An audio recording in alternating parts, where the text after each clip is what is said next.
This is Retro Sports Radio. Visit RetroSeasons.com for more sports history. The Pittsburgh Pirates faced the New York Mets for a Sunday doubleheader at the Polo Grounds on June 2, 1963. Pittsburgh was coached by Danny Murtaugh and were coming off a 93-win season in 1962. They still had much of the core from their 1960 championship team, with the starting rotation that included Bob Friend, Vern Law, and Harvey Haddocks, and sluggers that included Bill Mazeroski, Roberto Clemente, and now rookie Willie Stargell. The Mets, on the other hand, were coming off their infamous 120-loss inaugural season, and 1963 looked no better. Coached by Casey Stengel, the Mets entered the game with a 19-31 record. This audio recording is from Game 1 of the doubleheader, featuring the radio broadcast of New York announcers Ralph Kiner and Bob Murphy. The starting pitchers are warming up, and we're about to begin today's doubleheader here on the Polo Grounds. Right now would be a good time to light up a Viceroy. The familiar softback or the new flying top team. Viceroy's got the taste that's right. Say, how about taking your supply of gold, Rhine Gold Extra Dry? Yes, sir, put some Rhine Gold on ice. It'll add a lot to your enjoyment of today's game. Now, here's a beer with a clean, clear taste. Crisp and bright all the way through. Rhine Gold is beer as beer should taste. Now, the lineup. Pittsburgh will have Dick Schofield, the split hitter, playing short, leading off. Bill Burgess in center field, batting second. Willie Stargell in right field, hitting third.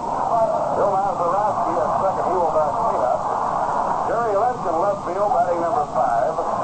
Smokey Burgess catching and batting sixth. John Glendenon playing first base and hitting seventh. Bob Bailey at third base, hitting eighth. And on the mound and batting ninth, veteran right-hander Vern Law. The New York Mets will have Jimmy Piersall playing center field, and Jimmy will be leading off. At first base, batting second, Tim Hartson. Ron Hunt playing second and batting third. Snider, the cleanup hitter. Duke will be in right field. Frank Thomas in left field, hitting number 5. Chico Fernandez at shortstop, hitting 6th. Charlie Neal playing third. Neal will hit 7th. Norm Cherry behind the plate, batting 8th. On the mound, batting 9th, Roger Fray. Now, in just a few moments, the umpires will be moving out to home plate, and the New York Mets will be taking the field. Right now, though, a word from Viceroy Cigarette. I've been out with my truck for a week on the road. Was heading on home with a 10-ton load.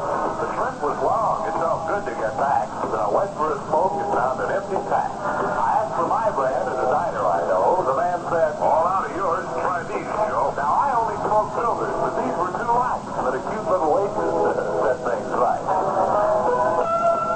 She said, Viceroy tastes the way you'd like a filter cigarette to taste.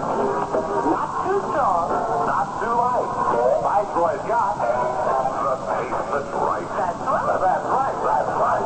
Now I smoke Viceroy, and it must be fake, because that waitress and I have a wedding date. Ah, that's right. So now I know when I'll take all bets. If you smoke all 7 filter cigarettes, you'll find some too strong, Some too light. but Viceroy's got the taste that's right. That's right. That's right, that's right.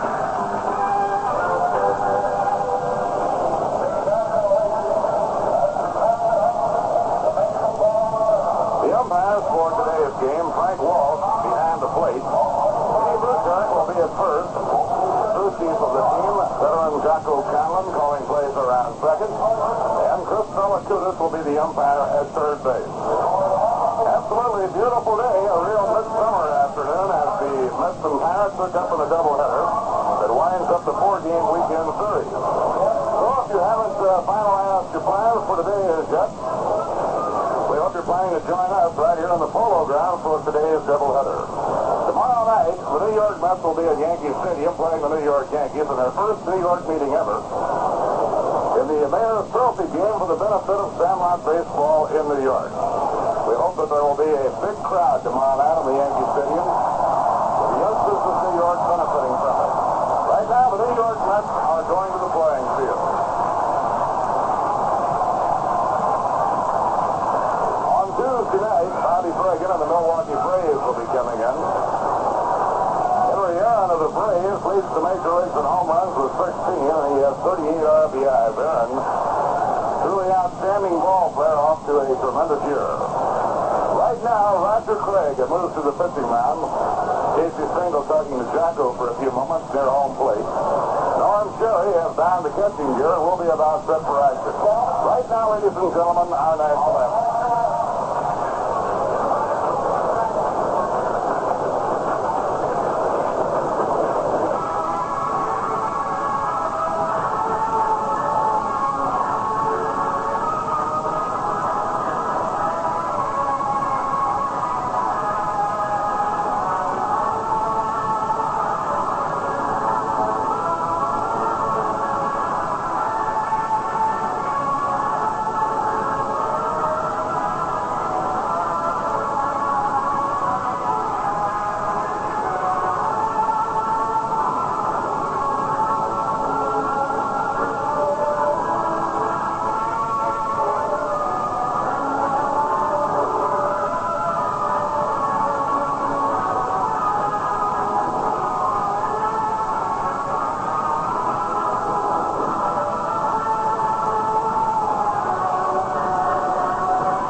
Defense for the New York Mets. Tim Harkness at first, Ron Hunt playing second. Diego Fernandez at short, and Charlie Neal will be at third. Jimmy outfield, Frank Thomas in left field. Jimmy Piersall playing center field. And around in right field, Duke Snider. Roger Craig pitching with Norm Sherry behind the plate.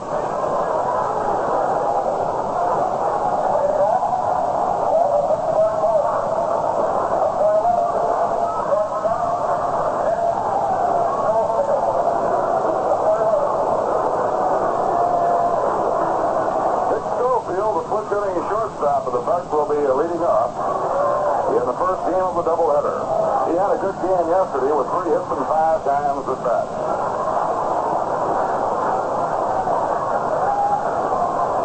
Schofield hitting left-handed against Roger, batting at .238 on the year.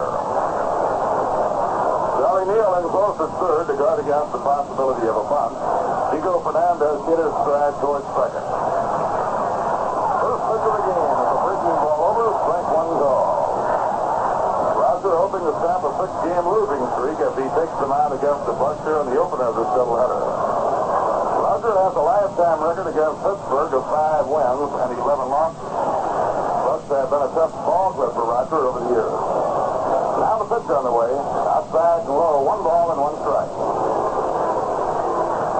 Mets have not been hitting. They have been gripped in a very severe team batting slump, and Casey Stengel hoping to find a remedy. At his ball club, pass up the customary batting practice before the game today. Swing and a miss. 1 ball and 2 strikes. Two veteran right-handers picking up in this game. Roger Craig against Vernon Law.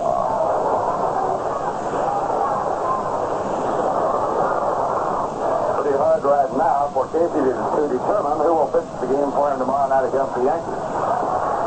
Inside and low in the count, even 2-2. He'll just have to play it by ear and make his decision on the basis of how many pitchers he uses in today's doubleheader.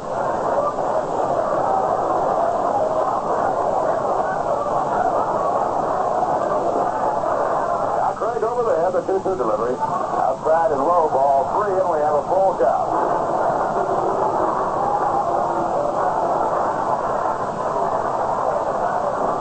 Roger Craig and Norm Sherry thought they had Schofield struck out on that last pitch. Ron Nordy on the coaching lines at first. Frank Osiak is coaching at third.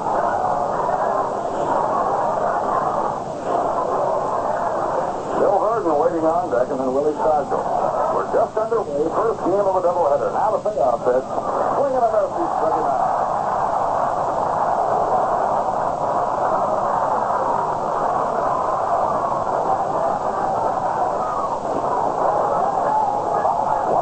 Nobody on, and the hitter, Bill Burton. Burton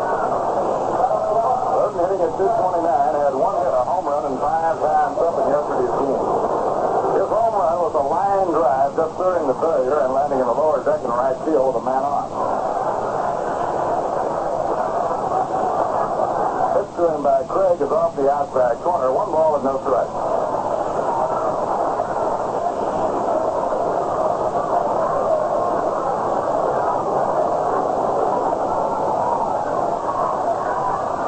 On the edge of the grass, wide of the bag at third. Pitch to Burton is hammered foul in behind Ron Norby. 1 ball, 1 strike.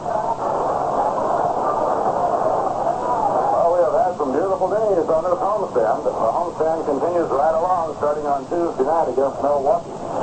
Braves will play Tuesday night and Wednesday afternoon. Next Tuesday, an open date. The St. Louis Cardinals will have 3 of the top 4 hitters in the National League are in next weekend. Outside and high, ball 2, 2 and 1.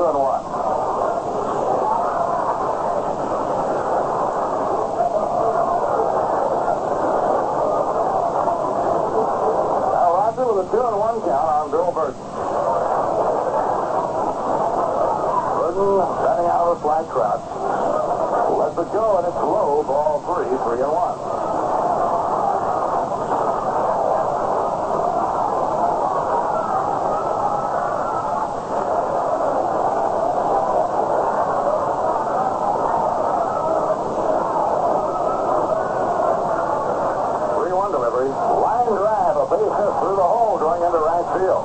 This Snider grabs it, plays it back in quickly to Ron Hunt. And Burton on the 3-1 pitch has singled to right field.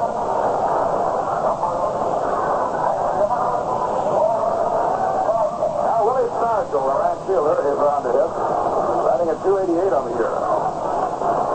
He had 1 hit, a home run in the game yesterday. That came in the 8th inning. His home run was a king-size cloud. It went over the bullpen out in right center field and nestled back in the lower deck. 2 of them there, strike 1 go.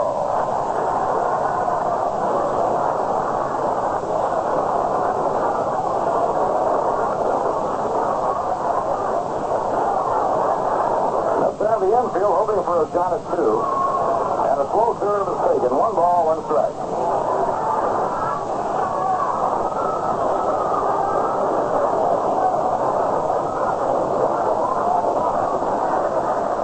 Craig up in pitching position now. Bill Burton is on first, 1 man out.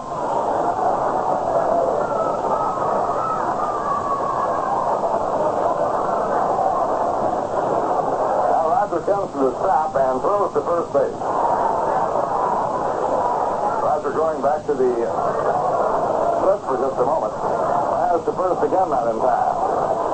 Early in the year when they were throwing so many balls, Roger changed his style of pitching with men on base. Now the pitch on the way. Inside and low, it's ball 2, 2 and 1. And he has fade right with it. Prior to all the ball calls, Roger, like everybody else, is going to a slow stretch, come to the stop, then pitch. But then after having several balls called on him, he started just taking his hands and coming right to the stop position.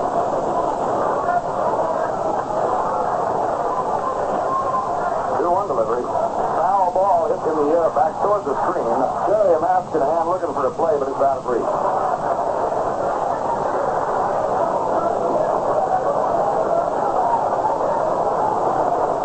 The early going during the siege of the ball calls, the New York Mets had 15 called on them. Don Rowe and Roger Craig each threw 5.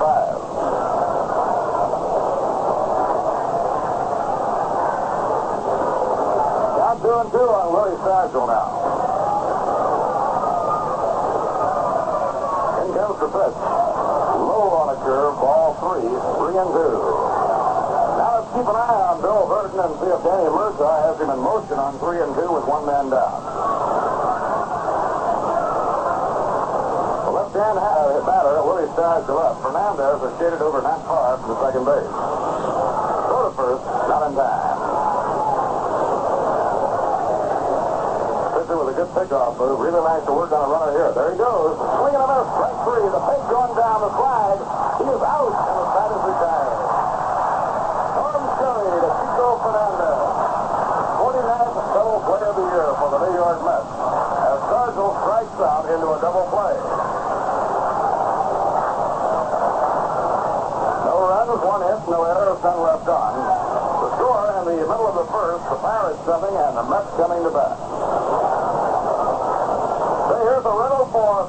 cigarette smoker.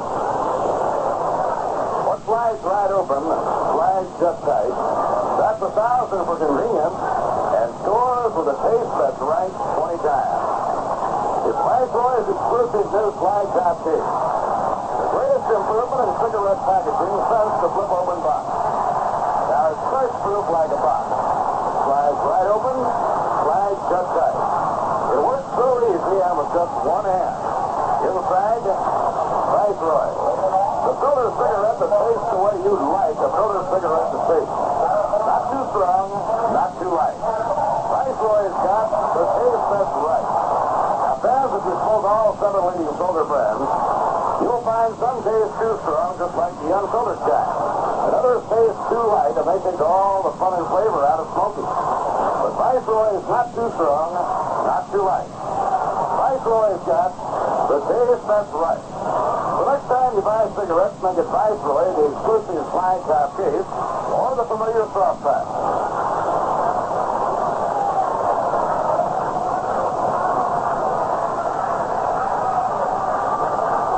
Now Jimmy Piersall will lead off against veteran right-hander Vern Law. Here's the pitch on the way. Tried a fastball and missed outside. 1 ball and no strike. Pitching turned in by the Beacon, Vern Law has been very encouraging to the Pirates since his return from the minor leagues. Foul ball back to the screen. Very early in the year, he volunteered to go down to the Carolina League and try and pitch himself into good condition and get that arm working well again, taking advantage of the hot weather down there while the weather was still chilly in the Major League area. Vernon has 1-1 and lost 2. Breaking ball outside and low. 2 balls and a strike. After pitching the Pirates to the pennant in 59, Vern was the victim of an unfortunate accident that could cause him to come up with a sore arm. Ball 3, 3-1.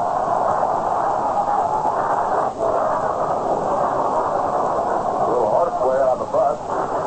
His leg was twisted, and then he favored it and caused him to develop a sore arm, and the arm really bothered him. A drive in the air to right center field, running hard for it is Willie Stargell. Back he goes, and he's got him on a run. Willie Stargell had to go deep into right center field to pull down that long drive hit by Jimmy Piersall. One away and nobody on. The hitter coming on now is Tim Hartman.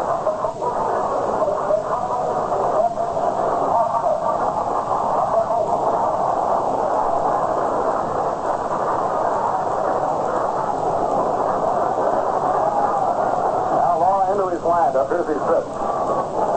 Inside, 1 ball and no strike. After pitching the bunch to the pennant in 59 when he won a 120 ball game, following year Vern won 3 and lost 4. He was on the disabled list from July to October. A high pop foul. Calling for it is Bailey, the third baseman. He flips the glasses and fouls round and makes it for the out.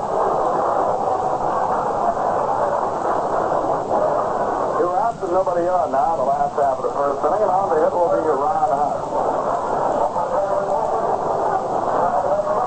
Ron batting .282, he needs the New York Mets from hitting. Ron has 3 homers and 13 RBIs.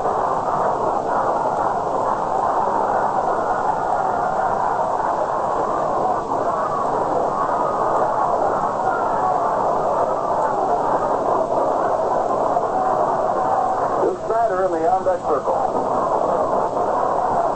On the way, he holds up on a slider. It's over a strike on the outside corner. Mets trying to break through against Danny Murtaugh's Pirates. They have been unable to beat the Pirates so far this year. Pittsburgh winning 3 games out in Pittsburgh, and they have taken the first 2 of this series. Outside and low, 1 ball, 1 strike.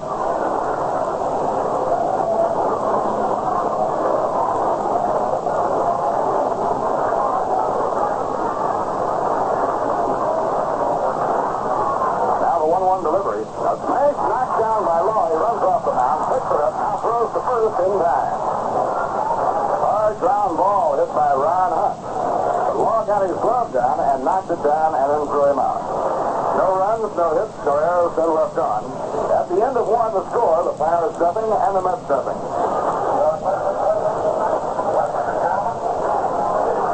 Well, we had more fun in the youngster with Lost Candy the last time the Milwaukee Braves were in town. They came in on the 19th of April to open a 4-game weekend series. The Mets came back home suffering with an 8-game losing streak, but they caught fire and swept the 4-game series from Milwaukee. The Mets were hoping that they can duplicate the feat when the Braves come in Tuesday night and Wednesday afternoon. Braves have the hottest hitter of the National League right now, Henry Aaron. Aaron, although he does not lead the league in batting average, Wes Covington has that on it, is leading the major leagues in home runs with 16, and he has 38 runs batted in. So the fine veterans of the Milwaukee Braves, faced by Henry Aaron, Warren Spahn, and Lou Burdett, coming in for 2 games Tuesday night and Wednesday afternoon. Hope you're planning to be with us. Tickets are on sale at the advanced sale window at the Polo Grounds. And for those of you commuting to Manhattan, at the Grand Central Station near the foot of the 42nd and Vanderbilt ramp in the Long Island waiting room of the Penn Station. Remember, too, that for all future home games this season of the New York Mets, ticket reservations may be made at all Howard Clothes stores in the metropolitan area.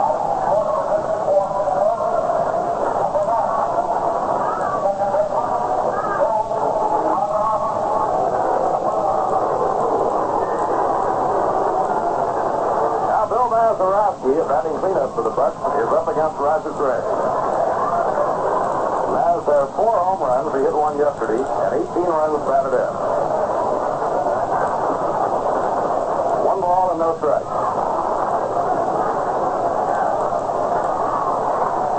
Nazarowski is kind of the dean of the Pirates ball club, despite the fact he's only 26 years old.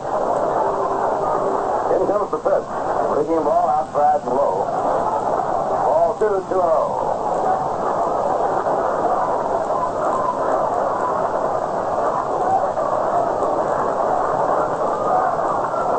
high fly ball, not too deep to left center field. Jimmy Piersall cruises in, he's under it, and Jimmy takes it for the out.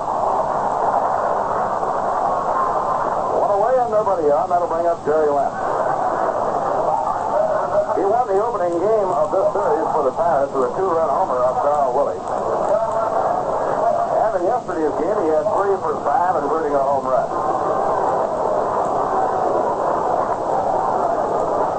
So Jerry Lynch in this series has 4 hits and 8 times up and has hit 2 home runs. Pitch by Craig is a swing and a miss. Jerry Lynch stepping in to really pick the Pirates up in their moment of need with Roberto Clemente sitting on a 5-day suspension.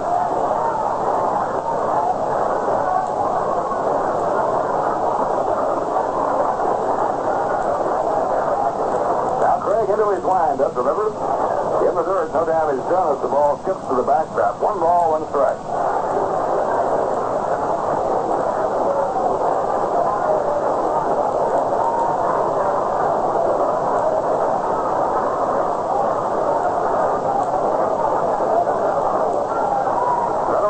Burgess is the on-deck hitter.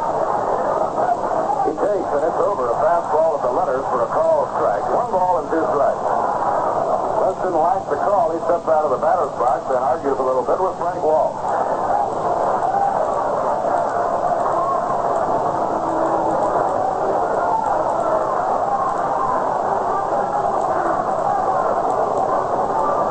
Jerry Lynch pretty unhappy on the last call.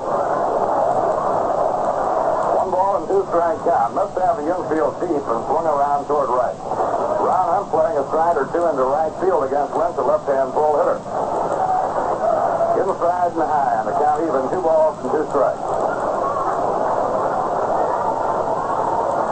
First game of a doubleheader. We have a lot of baseball going here in the Polo Grounds today. Hope you're planning to join us.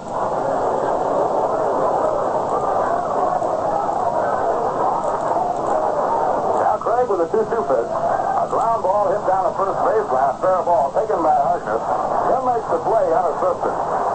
That sailed out of their hands. It broke, actually. Jerry Lynch got all the way to first base. He still had the bat handle in his hand. The barrel of the bat, the big part of the bat, sailed down towards first. was fair, and it was down to Tim Harkness. 2 outs and nobody on now in the Pirates' second. The hitter is veteran Smokey Burgess. Smokey, a fine natural hitter. Batting at .272, uses an open batting stance. Pitched by Craig, a breaking ball inside. 1 ball and no strike.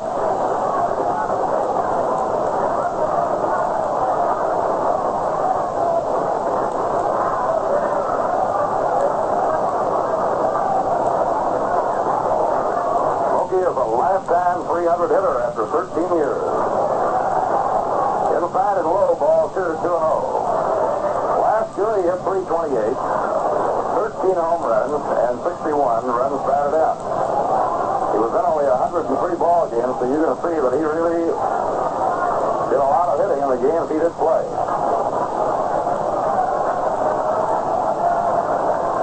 Serve is over, a call strike, 2-1. 61 runs batted in 103 ball games with a fast pace.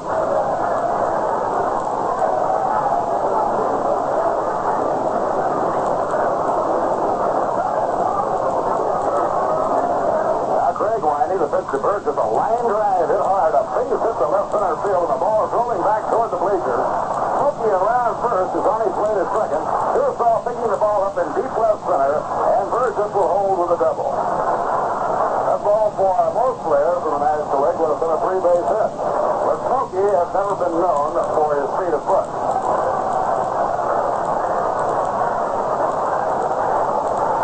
He may not be able to run, but I want to tell you, he certainly can hit. He's about as fine a natural hitter as you can look at. Now Burgess on second, 2 down. The hitter is Don Glendon, the first baseman.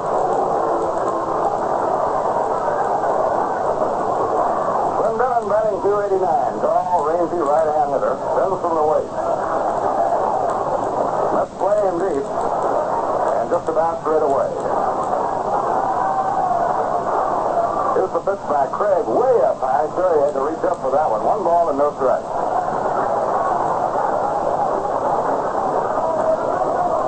Smokey is the kind of hitter you hear the ball players always say they could walk out of the house in the middle of the winter with snow up to his waist and get a base hit.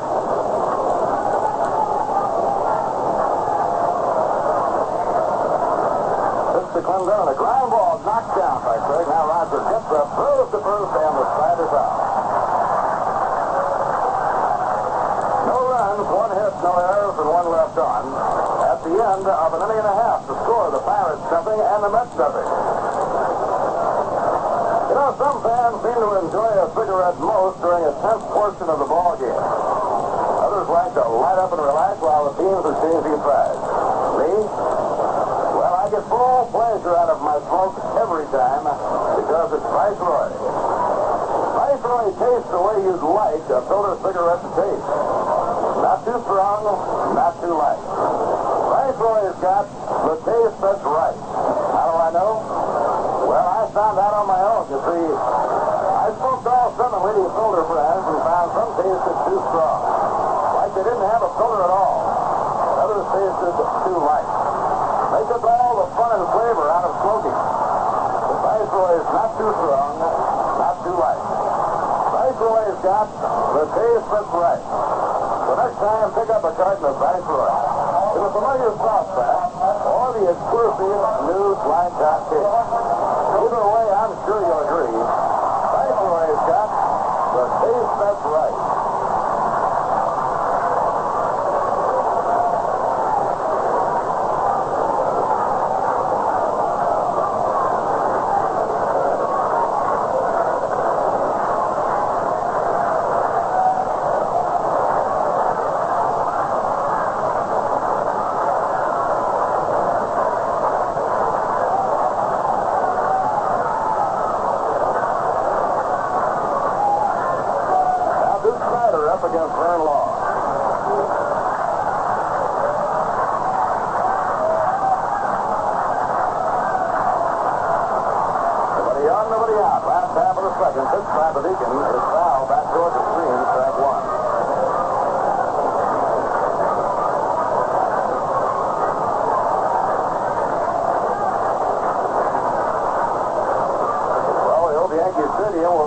pack the capacity tomorrow night for the very worthwhile and warm cause of the Sandlot baseball program in New York. 1 ball and 1 strike. The game tomorrow night starts at 8 o'clock at Yankee Stadium, and the proceeds, of course, are to benefit the youngsters of the Sandlot baseball program of the metropolitan area.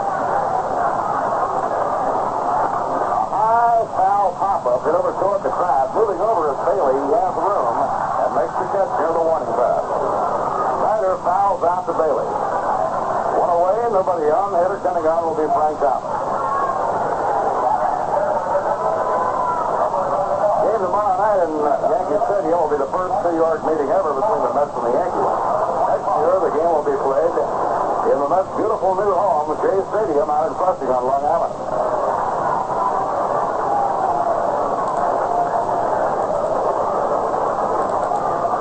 Now, Vernon Law sizes up the situation. The batter, Frank Thomas.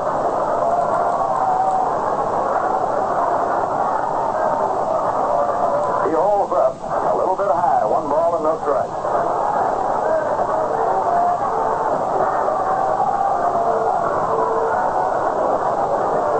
Hoping he can break out of his batting slump. Wait. And the pitch outside and low. Ball 2-0.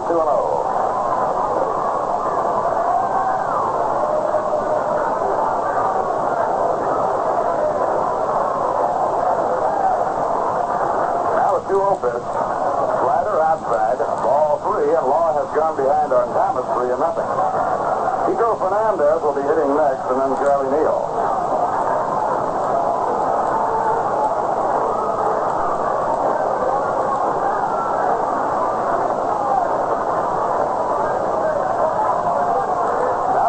Pitch by Byrne. It's outside, ball 4, and he walks Thomas on 4 pitches. Chico Fernandez coming on to hit. Chico hitting it 2 away.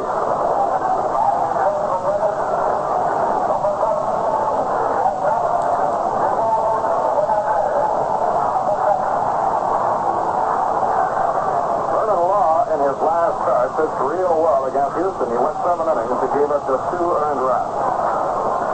Pirates won the game 4-3, although Law did not figure in the decision.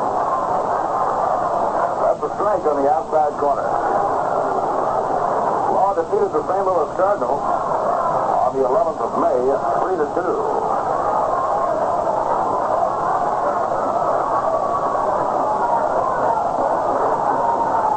Fernandez waiting. Pitch by the Beacon, a line drive into front of left center field for a base hit. Thomas around second is going on to third, and the Mets have runners on first and third.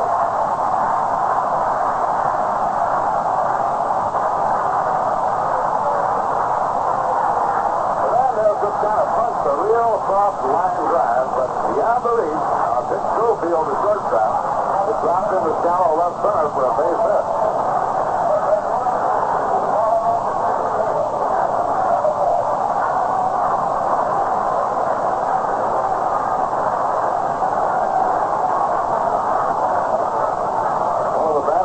Protects the scuttle of Pirates. Runners on first and third, 1 down. Charlie Neal facing Vernon Law. Pitch by the Beacon. A fly ball going foul down the right field line. This will be into the crowd and out of play.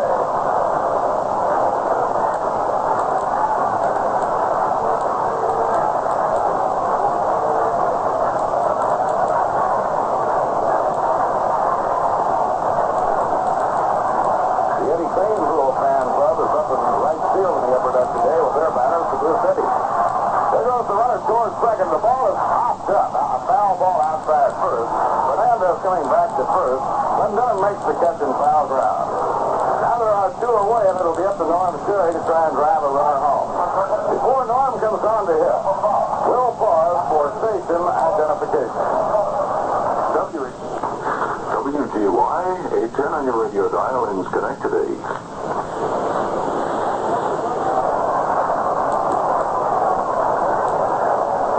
Burgess on the mound, talking to Vernon Law. New York with Frank Thomas on third, Chico Fernandez on first, and 2 men down.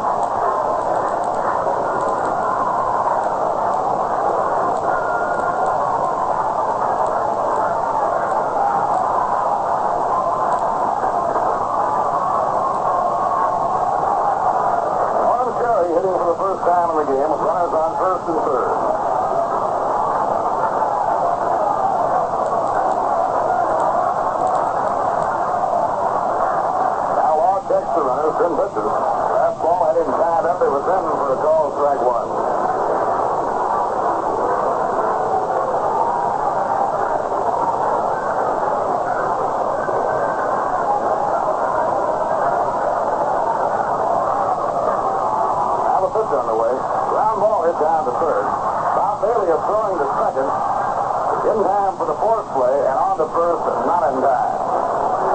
There were 2 men down. I don't know what they were thinking of. They wanted to get a double play, and we followed right along. They didn't need a double play. The fourth play at second retires the side. They played it out for a double play, forgetting for a moment that there were already 2 men down. So Jerry is retired from Bob Bailey to Bill Mazeroski.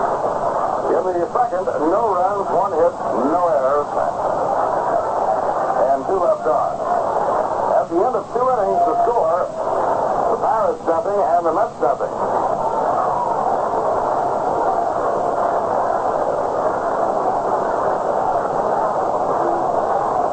You're planning to send in right away for your copy of the official song of the New York Mets entitled Meet the Mets. The tune is available in a 45 RPM recording with a vocal on one side and the instrumental version on the reverse side. To obtain your copy of the record, Meet the Mets, send $1 to Met Official Song, Polo Grounds, New York, 39, New York.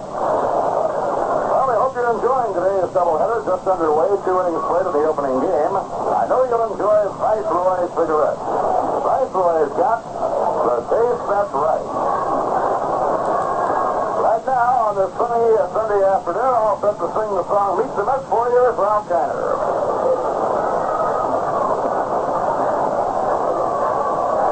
Thank you, Bob, and I'm sure that you and I can sing. It's going to be a perfect day to sing. Beautiful day for baseball. No scores. Top of the 3rd inning.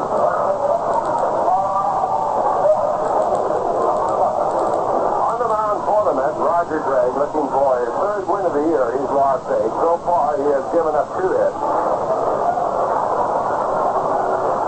A base hit to Bill Burton and a double to Smokey Burgess. And he'll be pitching to Bob Bailey for the first time. Bob, a right-hand batter, playing at 3rd base. And the first pitch, a slider outside for ball 1. Bailey batting .234, 5 home runs and 16 runs batted in.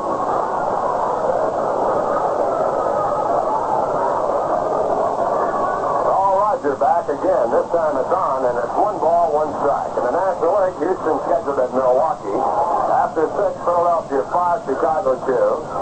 First of 2 there. San Francisco at St. Louis. Marichal and Brolio, the opposing pitchers. That game just came in the way. There's a curveball for strike 2 call. Los Angeles at Cincinnati. Johnny Padres against O'Toole. 1 ball and 2 strikes, and Roger misses outside with a slider. The count now evens out at 2-2. The American League, the Yankees nothing, Cleveland nothing after 4.5. Stafford and trailing.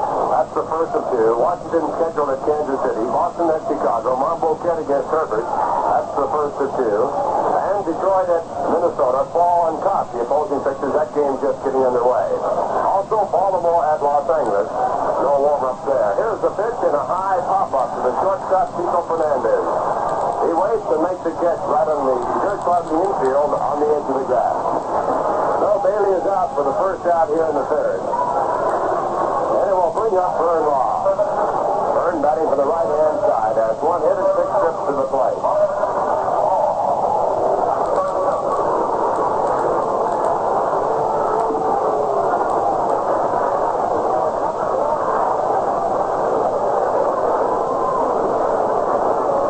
Vernon Law, veteran with the Pittsburgh Pirates in many years. He lives in Boise, Idaho, and the first pitch to him is a curve over for strike 1. Pirates no runs on 2 hits. The Mets have no runs and 1 hit. Craig back to the plate, and it's a swing and a miss for strike 2. Vern going for a low outside slider. The pitch looked as though it might have been off of the plate. So Roger, a quick 2 strikes.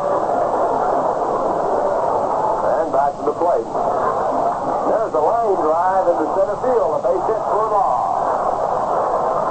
Roger trying to seek a fastball by Vernon Law. Law picked it up and lined it to center field for the 3rd hit off Roger Craig. That'll give the Bucks a base runner with 1 out and bring up Dick Schofield. Dick, a switch hitter, batting from the left-hand side. Struck out swinging his first time up.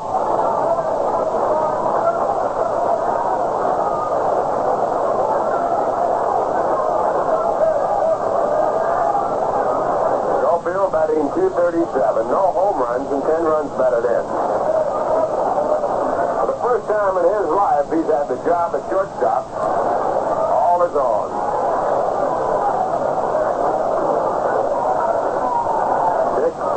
Pirates played behind Dick Grote and Don Hoke in the infield, also Bill Mazurowski, so not much of a chance.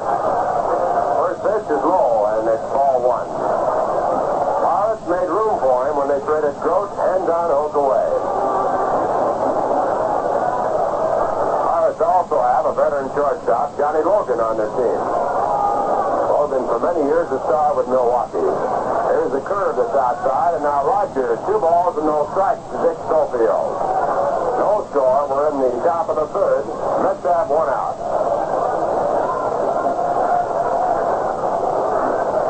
Logan saw little action last year for Pittsburgh. Played in only 44 games, and this year he's been in 11. There's a strike call, the slider to knees, and the count now 2 balls and 1 strike.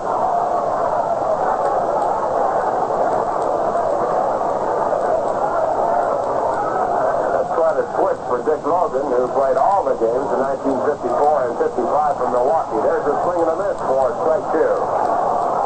This is Johnny Logan, making the Dick Schofield the batter. 2 balls and 2 strikes.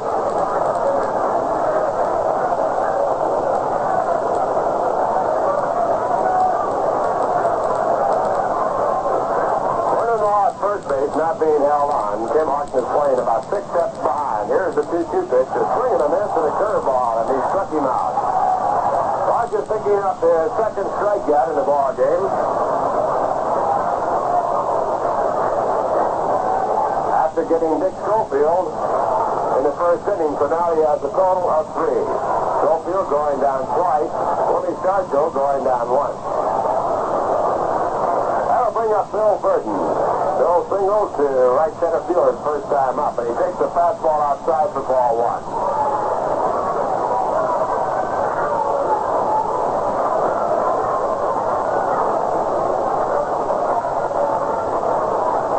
Burton batting .234, left-hand batter.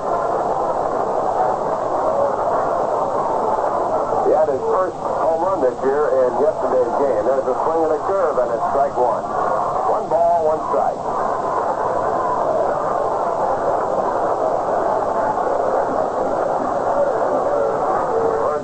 With 6 home runs for the full season. He batted .247 for the Pirates. 1-1 pitch, topped out by the pitchers now. Roger Craig comes over, fields it, throws the first in time to retire the side. For the Bucks, no runs on 1 hit, no errors, 1 man left, and the score at the end of 2.5 innings of play. The Pirates nothing, the New York Mets nothing. Say, let me ask you a question. What's the difference between good and great?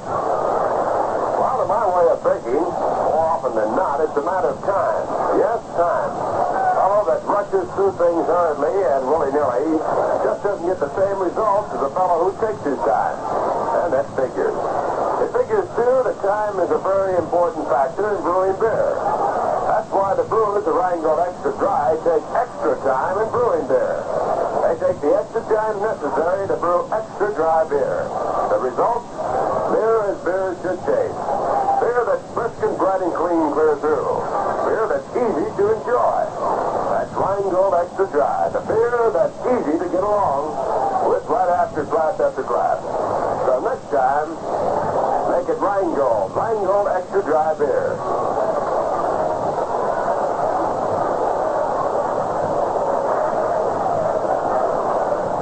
Of the third inning, Vernon Law coming out to the pitches now and slowly getting ready to take his warm-up pitches. So while we wait for him to warm up, let's check the scores. In the National League, the starting pitchers in the Houston-Milwaukee game are Bruce and LeMaster. Houston out in the top of the first, the Braves coming to bat. Braves will come in here to open up a 2-game series on Tuesday. That'll be June the 4th, the night game, and Wednesday, June the 5th, the day game. Philadelphia 5, Chicago 2 after 6.5 innings. Schultz now pitching for the Cubs. McClish still in for Philadelphia. Williams, Lemon, and Matthews home runs in that one. That's the first of 2. San Francisco at St. Louis. Marichal looking for his 8th win, going for the Giants. Rolio looking for his 6th win, going for the St. Louis Cardinals. Giants now only 1 game ahead of the second-place Cardinals. In third place, the Los Angeles Dodgers. The Dodgers are playing Cincinnati. The starting pitcher, Johnny Padres, against Jim O'Toole.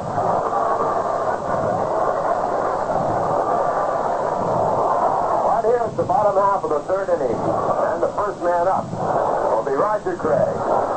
Roger, and then the top of the batting order, Jimmy Piersall and Tim Harkness.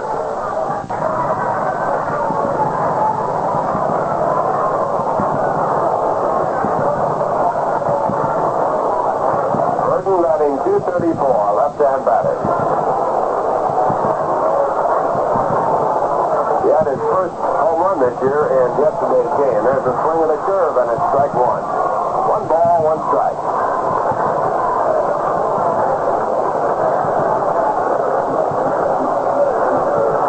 Burton last year with 6 home runs for the full season. He batted .247 for the Pirates. 1-1 pitch, topped out by the pitcher's mound. Roger Craig comes over, fields it, throws the first in time to retire the side. For the Bucks, no runs on 1 hit, no errors, 1 man left, and the score at the end of 2.5 innings of play. The Pirates nothing, the New York Mets nothing. Say, let me ask you a question. What's the difference between good and great? Well, in my way of thinking, more often than not, it's a matter of time. Yes, time. A fellow that rushes through things hurriedly and willy-nilly just doesn't get the same results as a fellow who takes his time. And that's figures. The figures, too, that time is a very important factor in brewing beer. That's why the brewers of Rheingold Extra Dry take extra time in brewing beer. They take the extra time necessary to brew extra dry beer. The result? Beer as beer should taste. Beer that's brisk and bright and clean clear through. Beer that's easy to enjoy. That's Rheingold Extra Dry. The beer that's easy to get along with right after glass after glass. So next time, make it Rheingold. Rheingold Extra Dry beer.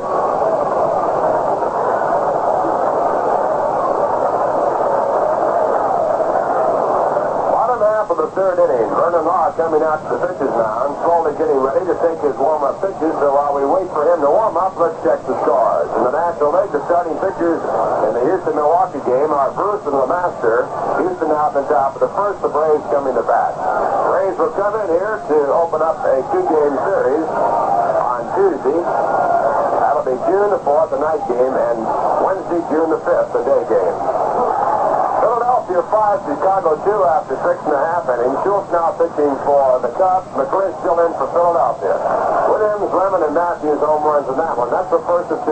San Francisco at St. Louis. Marichal looking for his 8th win, going for the Giants. Rolio looking for his 6th win, going for the St. Louis Cardinals. Giants now only 1 game ahead of the second-place Cardinals. In third place, the Los Angeles Dodgers. And the Dodgers are playing Cincinnati. The starting pitcher, Johnny Padres, against Jim O'Toole.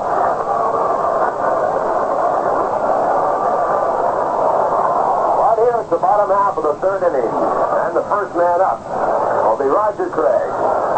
Roger, and then the top of the batting order, Jimmy Piersall and Tim Harkness. Vernon Law on the mound, and his first pitch to Roger is a curve. It's swung on and missed for strike 1. Roger threw 2 curves to Vernon Law, got 2 strikes, and then came in with a fastball. Law singled to center field. Here's Law with his second pitch. Hits the slider low, gets off the glove of the catcher, Smokey Burgess. 1 ball, 1 strike. Roger with 2 hits and 27 trips to the plate. His last hit, a line drive to center field.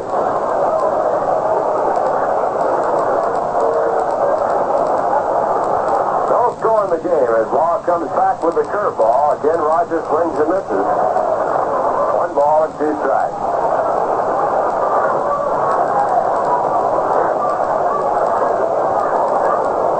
Vernon Law looking for his second win of the year. There's a slider just outside. 2 balls and 2 strikes. Vernon with a real good slider. A curveball. He also changes speed well. Not too fast. Law is controlled. He's throwing like his arm is flying again. Now the 2-2 pitch. Misses low, and it's ball 3. So 5 pitches to Roger Craig to count full. The on-deck batter is Jimmy Piersall. Vernon Law bothered by arm trouble the last 2 years. Here's a 3-2 pitch to Craig. A fastball looked at, called strike 3. Roger thought the pitch was outside. picked up his first strikeout in the ball game. He has one out here in the bottom half of the third, and the batter is Jimmy Piersall.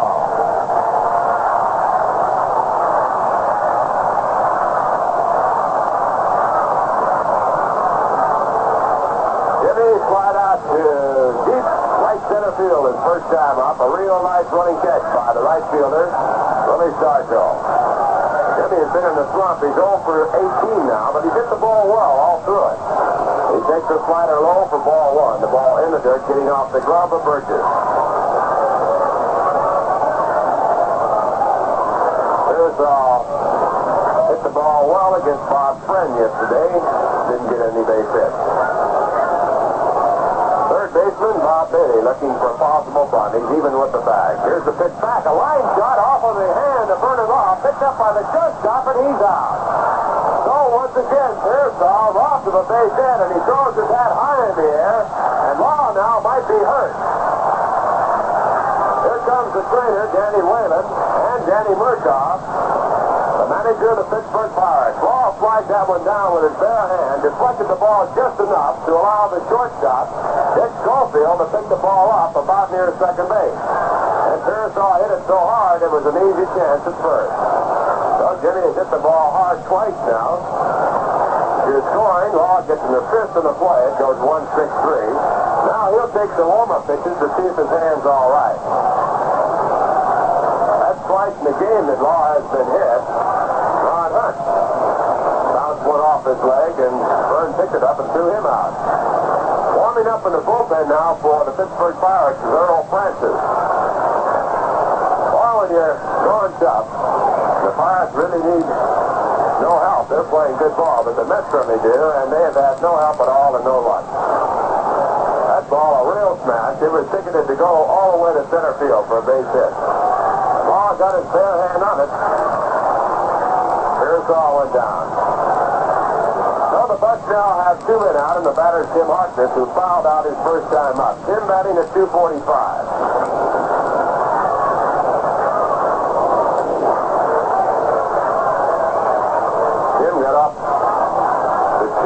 Something. The fence has dropped back down.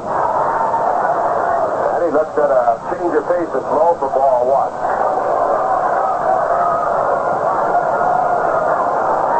Now batting 247. 4 home runs, 16 runs batted in. There's one off the handle. It'll drop in. Shortstop going back, can't get to it. And Harkness picks up a base hit. Hitting the ball off the hand, just over the shortstop's head, a looping line drive. And the Mets now have a runner at first with 2 outs. The score is 0-0, and the batter is Ron Hunt.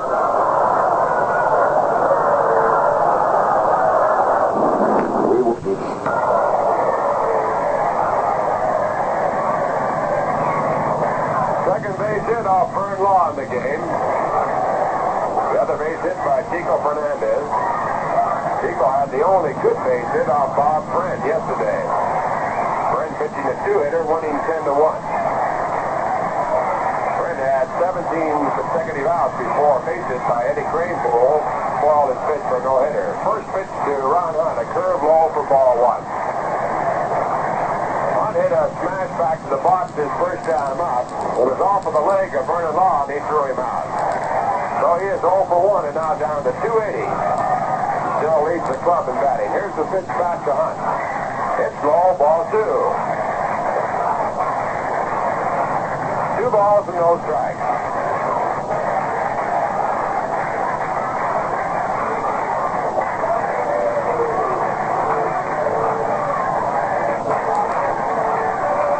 Tim Harkness at first base, no score. Pirates with 3 hits, the Mets with 2. And a fastball comes through there for a strike call. There's the high strike that they talked about earlier in the year. The pitch up around the shoulder.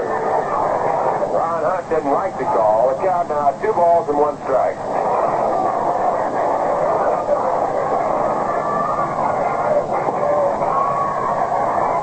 Ball back, and there's a check in the swing, and the ball goes foul. In the top of the first inning at St. Louis, the Giants have scored at least 2 runs on a home run by Willie Mays. Coming off the starting pitcher, Ernie Brolio for the St. Louis Cardinals. Juan Marshall is going for the San Francisco Giants. Willie picking up a big home run. John's only one game on top of the Cardinals. A base ball hit right back to the mound. Picked up by Vernon Law, but throw to first in time to retire the side. In the inning for the Mets, no runs, one hit, no errors, one man left, and the score through 3 innings of play now. The Pirates nothing, the New York Mets nothing. Well, it's going to be a big day. Oh, I guess I should correctly say a big night tomorrow night when the Mets go across the river to take on the New York Yankees. The Yankees are scheduled to start Marshall Burgess on the mound against the Mets in that sandlot baseball game that will be for the young players around the New York area. A charity ball game, and still plenty of tickets left. So if you haven't made your plans for Monday night, you'll get your chance to see the Mets in action in the American League for the first time. They'll be playing in Yankee Stadium for the first time, and certainly not the last. Polo Grounds parking lots will be open to accommodate the crowd. Still plenty of tickets left, so come on in. Yankees to go with their starting lineup, with the possible exception of Elston Howard, who is scheduled to catch both games of the doubleheader today for the Yankees. Marshall Burgess on the mound.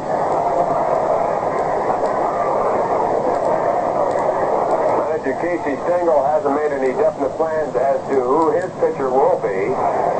He's going to wait till after the doubleheader here today.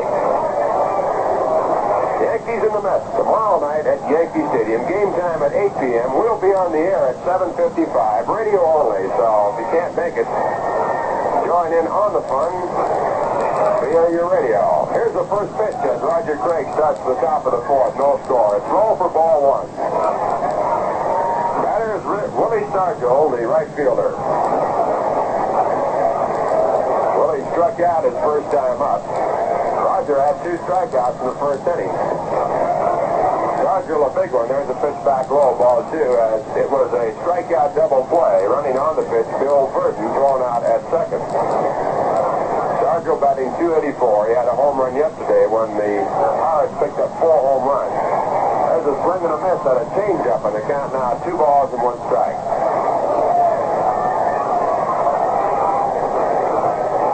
Stargell, a big fella, and he has an arm better than Clemente, which is almost hard to believe. And he looks at a change of pace. It's on the outside corner. This time a curveball, 2 balls and 2 strikes. Hard to believe anybody could throw harder than Clemente, but they claim, the Pirates claim, that Stargell can. We haven't had a chance to see him throw. There's a bouncy ball through the middle. Run on a backhand play. The throw to first base is not in time.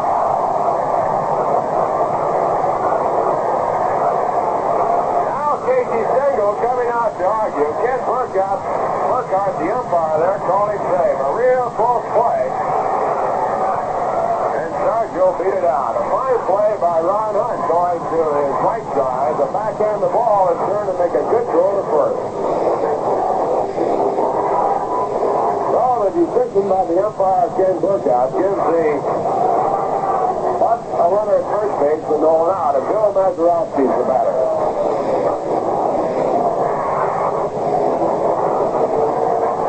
Mazeroski takes the first pitch, a fastball for strike 1.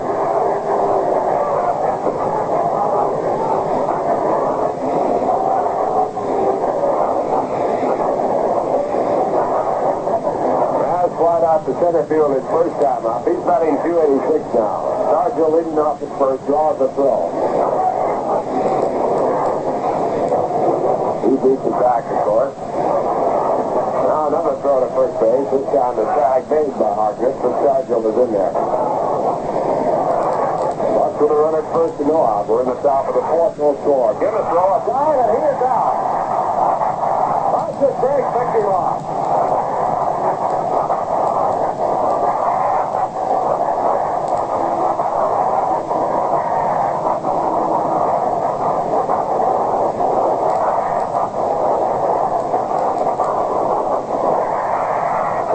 Take care of the decision at first base. Stargell erased. Everybody happy now.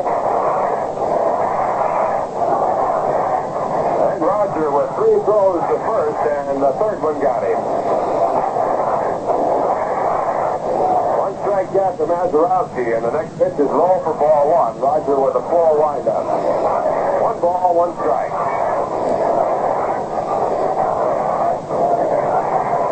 Earl Francis still throwing in the bullpen for the Pirates, which might indicate that Vern Law might have trouble with that bare hand to stop that smash by Jimmy Piersall. Swing and a miss on a changeup for strike 2. 1 ball and 2 strikes.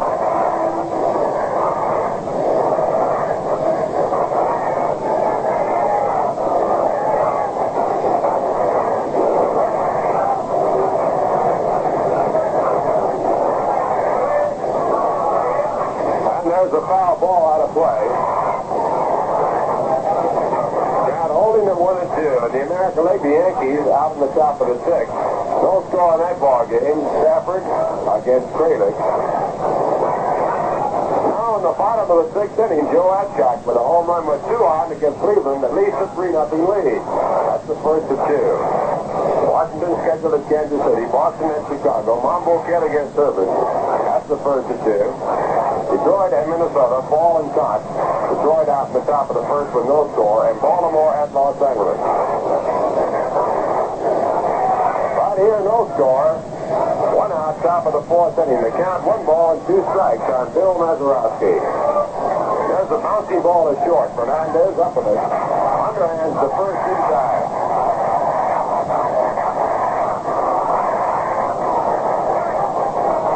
2 men out, and Jerry Lynch comes up. Jerry grounded out the first base his first time up, the bat breaking right in half. He's had 2 home runs in this series. Raised his total to 5. He has driven in 13 runs, and he's batting at .245. Jerry acquired by the Pirates for the 2nd time in his career, and the trade has sent Bob Skinner to the Cincinnati Reds. First pitch to the left-hand batter is outside and high for ball 1. Lynch originally was drafted from the Yankees by the Pirates. They lost him in the draft to Cincinnati, and now they have traded back for him.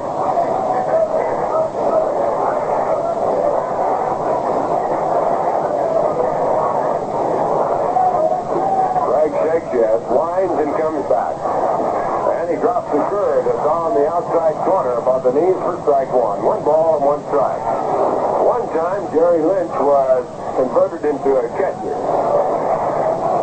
Injury stopped that. He went back to the outfield. He's been a fine hitter all his life. Here's the 1-1 pitch to Lynch. And there's a swing, a hard one, and a fastball for strike 2.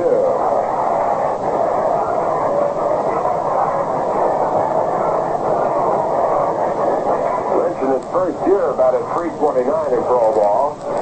1953, he led the Piedmont League at hitting with a .333 average.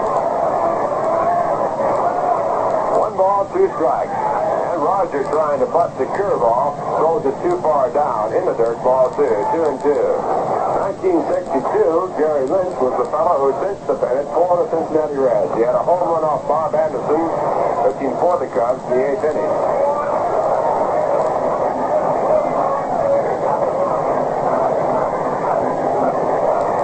Here is 2-2, and there's a swing and a miss and a let-up for strike 3, and Roger gets out of the inning. To strike out the 4th in the ball game, and for the Pirates, no runs on 1 hit, erased by the pickoff by Roger Craig. There were no errors and no one left on base. And the score at the end of 3.5 innings of play. The New York Mets nothing, the Pittsburgh Pirates nothing. You can throw away your opener forever. That's right. You don't need an opener to take off the top of Rheingold's new Chug-a-Mug. Why, you don't even need a glass. Rheingold's new Chug-a-Mug is the first beer container with a top that's so easy to open and a wide mouth to drink from. To open Chug-a-Mug, pull the metal tab on top straight out and up. That's right. Chug-a-Mug. No openers, no glasses, no fooling. Chug-a-Mug is filled with 12 ounces of famous Rheingold Extra Dry. The beer with a taste that's brisk and bright and steam clear through. If you haven't already enjoyed Rheingold Extra Dry in the new Chug-a-Mug, get a move on. There's a 6-pack waiting for you at your dealers now. Chug-a-Mug holds the same and costs the same as the 12-ounce can. And there's no deposit to pay. My beer is Rheingold.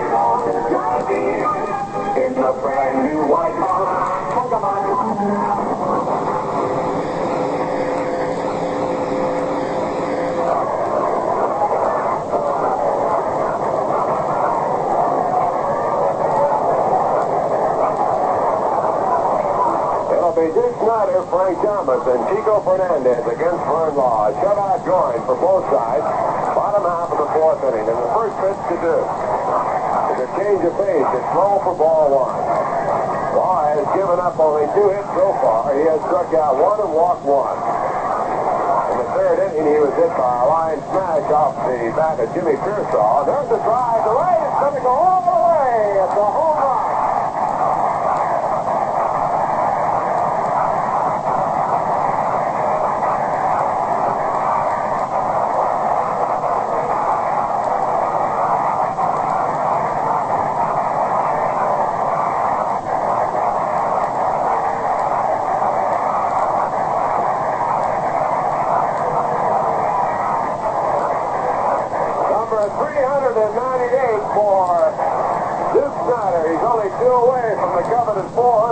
And that is his 9th of the season.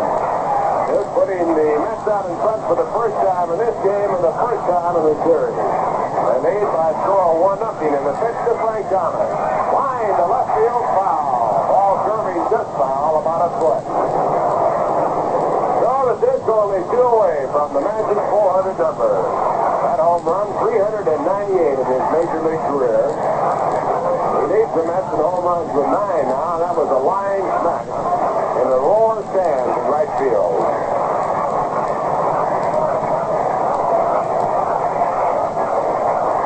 Thomas with the 1 strikeout, and Vern Law comes back on the outside corner with a slider for strike 2. We were saying Law was hit by a smash off the bat of Jimmy Piersall. It hit his bare hand, his pitching hand, and he might be having some trouble. Now the 2 strikeouts. And it's a fastball right at the knees, called strike 3. Thomas out in strike. For the second strikeout for Vern Law. He threw that ball well, so the hand must be all right. Thomas now, big argument with Frank Walsh, the home plate umpire.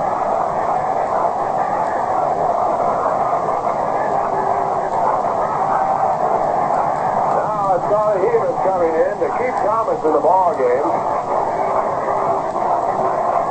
Still trying to get the walk. Now it's going to be Casey Stengel coming out of the dugout. And here comes Ken Burgess to even up the side. Burgess, the umpire at first base.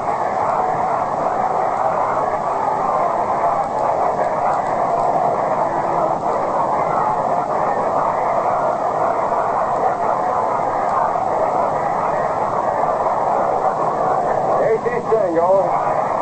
He's in the argument. Frank Walsh, the umpire, and Frank Thomas is back in there. And also here comes Yasser Conlon, so all of the umpires, with the exception of Chris Malakutis, who is staying out of it, on one side. And on the other side, Casey Stengel, Frank Thomas, and Charlie Heavis. Frank is arguing there's a possibility he might have been kicked out of the ball game.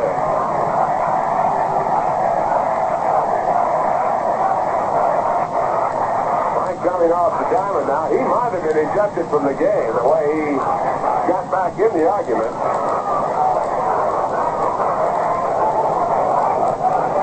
We'll check right away and see. Yes, he's out of the ball game. Frank now going to clubhouse. So Thomas has been ejected from the game by Frank Walsh. That is why Casey Stengel has extended the argument. That's all for Frank Thomas. At least for the first game of this doubleheader. The score 1-0, the Mets lead. We're in the bottom half of the fourth inning. Home run by Snider, putting the Mets on top here in the fourth. Batter now is Chico Fernandez. Chico had a base hit to left center field his first time up. He's batting .224.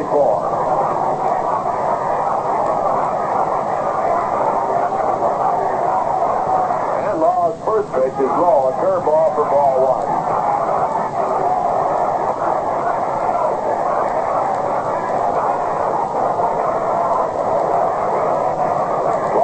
A bunt attempt, it's foul. 1 ball, 1 strike. And while we wait for a new ball to be put in play, we'll pause for station identification.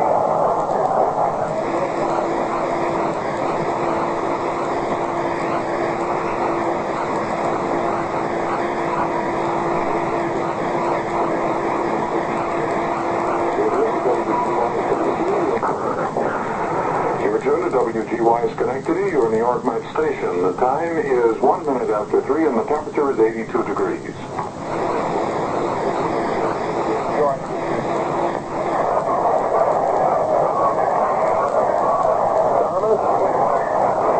Ejected by home plate umpire Frank Walsh for arguing on a called third strike. Ball misses with a slider outside. 2 balls and 2 strikes to Fernandez.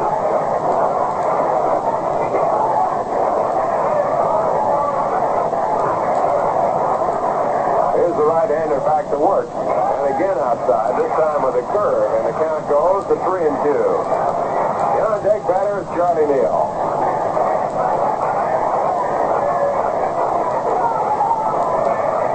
3-2, and he misses low outside for ball 4. That gives Fernandez first base free and brings up Charlie Neal. Second walk issued by Vernon Law. Law has given up 1 run on 3 hits. Home run to Duke Snider. Pirates have no runs on 4 hits.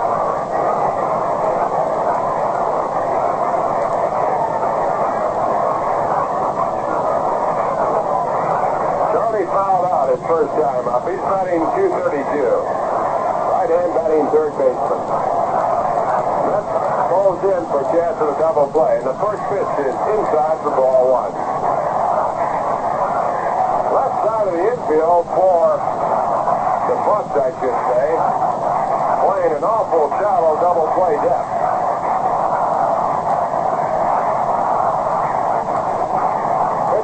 Back to Law. He goes to the shortstop, covering at second. The return to first base is in time a double play. 1-6-3 if you're keeping the scorecard. That retires the side, but the Mets scored 1 run on a home run by Duke Snider. That was the only base hit in the inning. There were no errors. 1 man ejected from the game, Frank Thomas, and 1 man, no one left on. And the score at the end, 4 innings of play.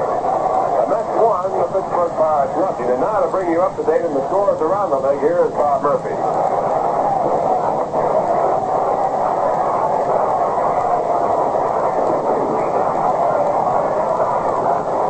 Okay, Ralph, Duke Snider will go to left field, and Eddie Craneville now comes in the game to play right field. In other games, Carl Warwick homered in the second at Milwaukee. Houston won, Milwaukee nothing at the end of an inning and a half. Bob Bruce against Denny LeMaster. Braves are in the Polo Grounds playing the Mets on Tuesday night and Wednesday afternoon. They're in the 9th inning at County Mack Stadium.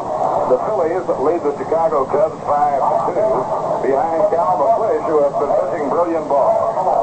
Jim Brewer, Paul Schultz, and Barney Schultz for the Cubs. Home runs by Billy Williams, Jim Lemon, and Nelson Matthews. That's the first game of a doubleheader today in Philadelphia. Willie Mays hit a 2-run homer in the opening inning, and the Giants lead the Cardinals 2-0 at the end of an inning and a half. Juan Marichal against Ernie Broglio. They ought to have a lot of excitement out of St. Louis. The Cardinals, a red-hot ball club, are now just a game out of first place. Dodgers nothing, Cincinnati nothing at the end of an inning and a half. Johnny Padres against Joe O'Toole. In the American League, they're in the 8th inning. Cleveland 4, Yankees nothing. Bill Stafford against Jack Crilly. Home runs by Joe Adcock with 2 on, and Jose Askew with the bases clear. Red Sox 2 on a 2-run homer by Dick Stewart. White Sox nothing after an inning and a half. Smokey Burgess fouls the first pitch off.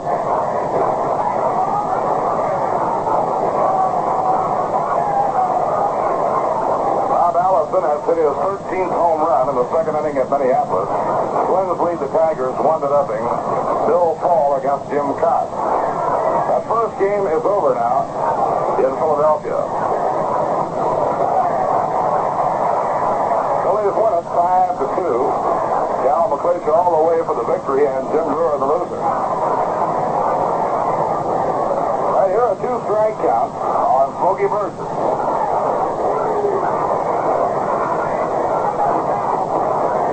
Hit a line drive double to left center field his first time up. Now Roger over the head. In comes his pitch. Outside and high. 1 ball, 2 strikes.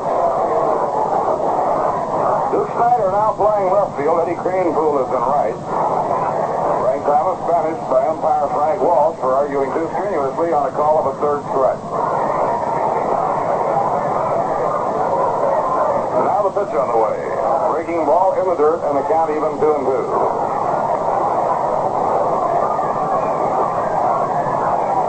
Mets lead 1-0 on the home run by Duke Snider, his 9th of the year.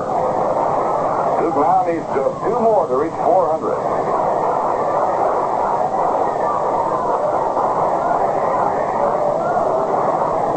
Now Craig delivers 2-2. A curve hit on the ground towards Ronnie Hunt. Hunt digs it out of the dirt. Takes to Harkness, one away.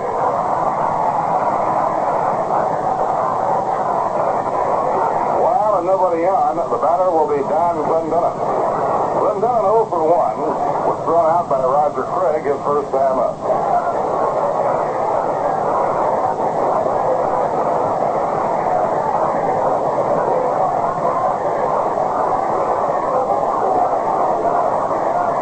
Now Roger winding the pitch to Clendenin. A fastball is high, 1 ball and no strike. Opening game of a doubleheader. And Tracy Stallard, the second game pitchers today.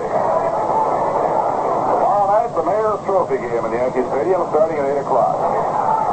Both teams will be fielding their regular lineup as the Mets and the Yankees turn out to help the Sandlot baseball program in New York. Breaking ball low and outside, 2-0 on Don Clendenin.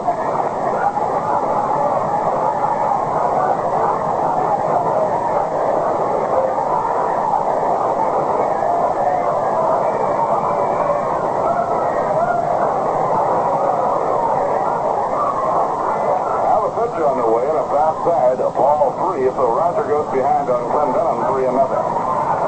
Craig will consistently pitch very well behind the hitters. He may walk Clendenin, but nonetheless, it usually is of little concern when he falls this far behind. Strike called on the outside corner, 3-1.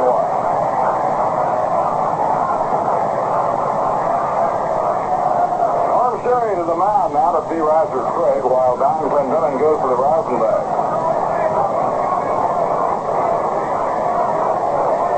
Relies on real good control to go with his stuff and a lot of pitching knowledge. And he will consistently, on the first 2 pitches, try to get the hitter to go for his pitch. And if he misses the strike zone, it doesn't concern him. Now the 3-1 pitch. That's over, strike 2.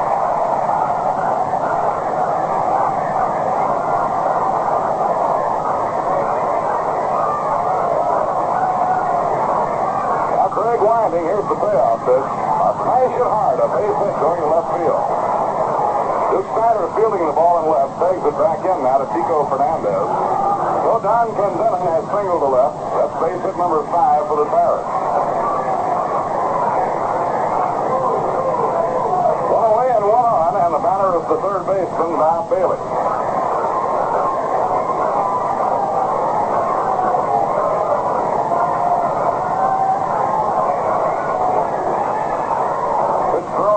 A little bit low, 1 ball and no strike. Rogers trying to get Bailey to go after a breaking ball, hoping to make him hit it on the ground and give the infield a shot at the double play. The outfield playing a stride toward left. Now Craig ready. Delivers a check swing, slow ground ball down toward Harkness. Harkness will have to tag Bailey on the line. Clendenin moves to second. He didn't mean to hit that one. He was holding up on the swing.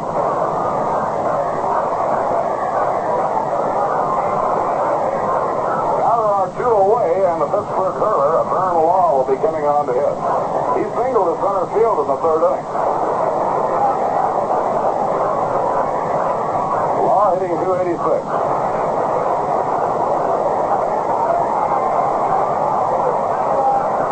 Great thing if the Pirates could ever develop a catcher named Order.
with his battery mate, Norm Sherry. The 1-1 pitch. A looping pop-up out towards shallow center. Out goes Ron Hunt, and he has it for the out.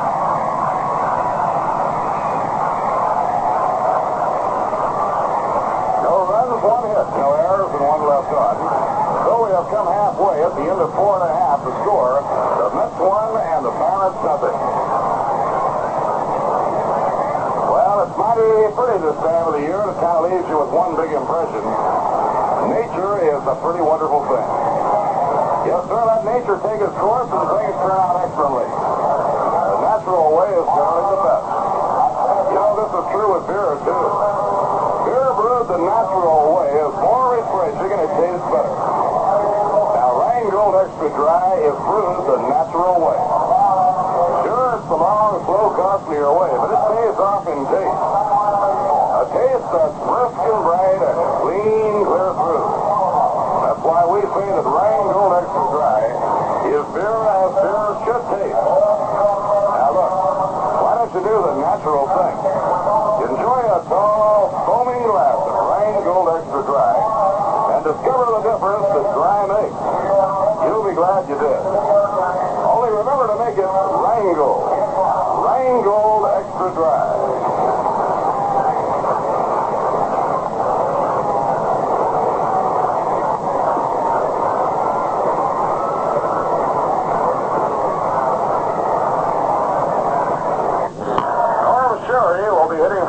Against the Deacon, Vern Laws. The game goes down to the last half of the 5th inning. Norm 0 for 1.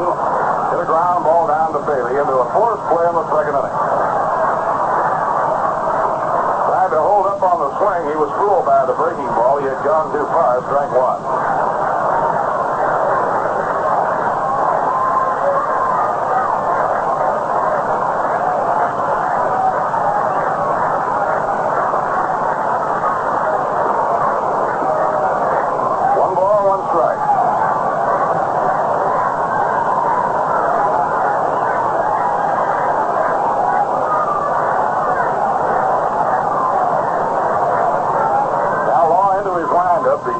Sherry, fastball over at the knees for a call strike.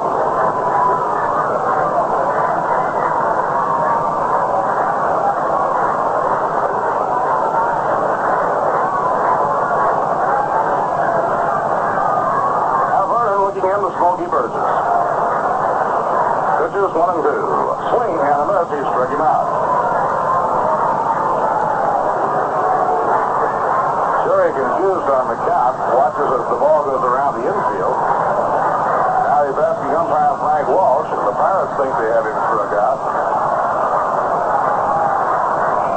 Here comes Sally Amos. There is real confusion on the count. Norm Sherry, after swinging and missing on the pitch, we thought he was struck out. Pirates snapped the ball around the infield. Sherry just kept standing there and now checks with Frank Walsh. Sally Amos comes up off the lines at first. The indicator, Norm Sherry is the strikeout victim.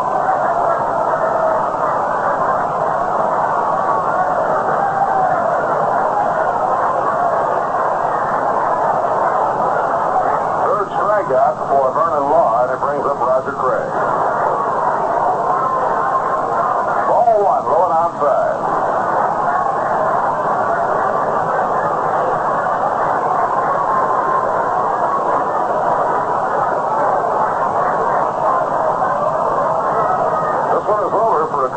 Roger takes all the way on it. 1 ball, 1 strike.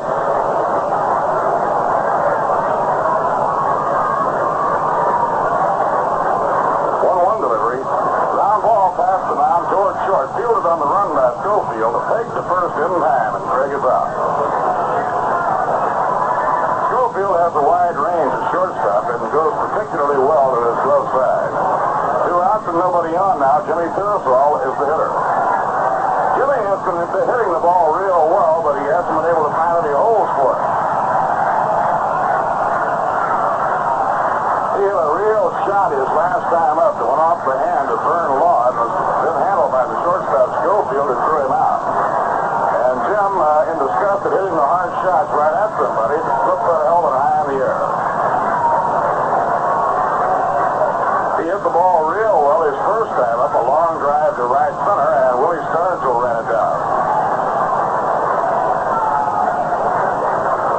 the base hits have not been dropping for Piersall, but he's been in one of those streaks where he's been hitting the ball hard, but right at somebody.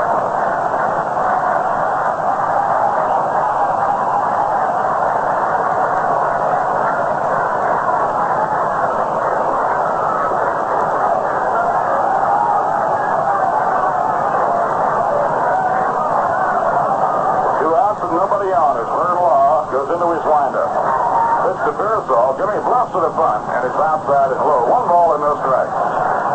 He brought down Glenn and Bob Bailey in on the run as he bluffed that one.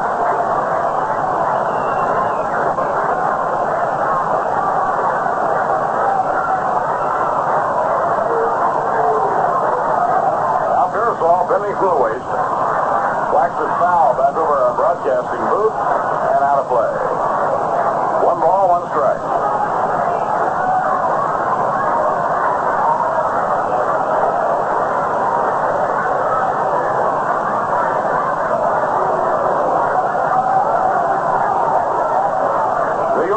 Pittsburgh nothing. This is the last half of inning number 5. Swing and a miss on a slider. 1 ball and 2 strikes.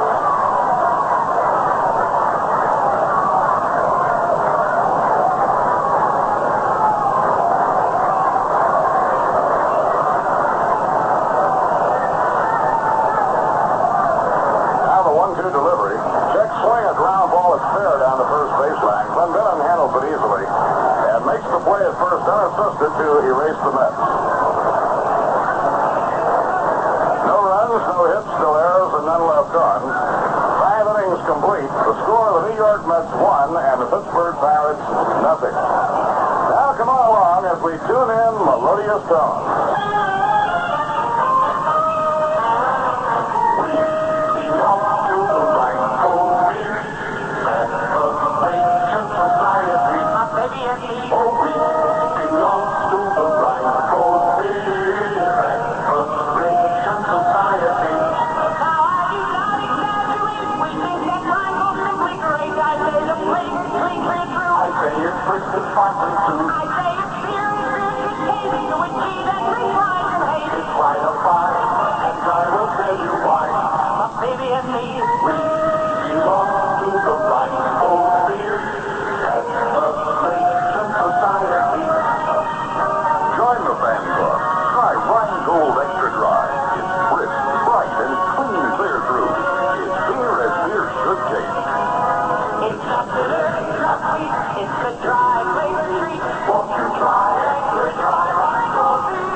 Batting left-handed against Craig. It's been up twice, and both times Roger has struck him out.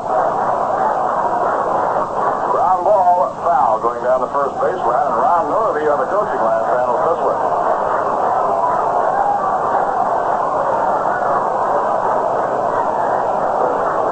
Schofield had 3 hits and 5 times up, and also drew a walk. He was on base 4 times, so he did quite a job of setting the table in the Pirate win yesterday. Craig over the head delivers to Schofield. A slow ground ball. That hit his foot. It's a foul ball.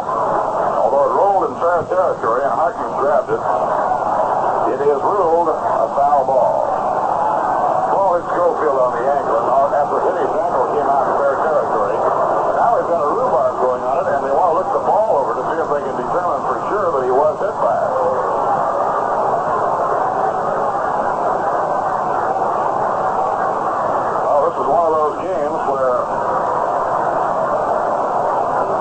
Are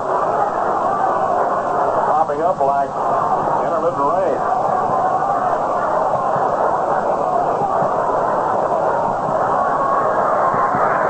Two strikes had one yesterday.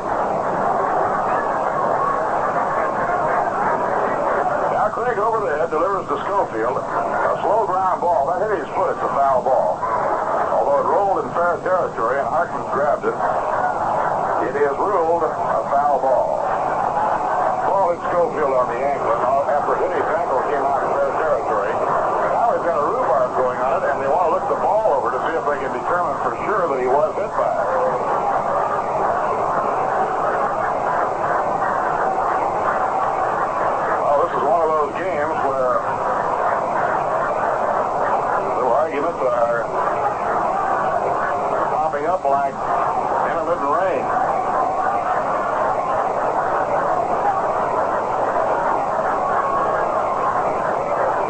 the count on Dick Schofield.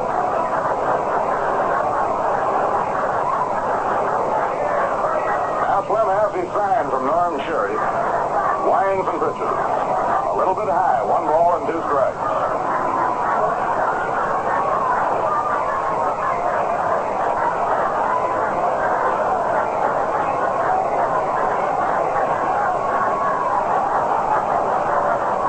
Pitching 1-2. Slow ground ball off the mound comes Craig in a hurry. The other has the toss to Harkness, and Schofield is out. One away, nobody on. The batter will be Bill Burton. Burton, the center fielder, singled to right in the first inning and was thrown out by Craig in the third inning.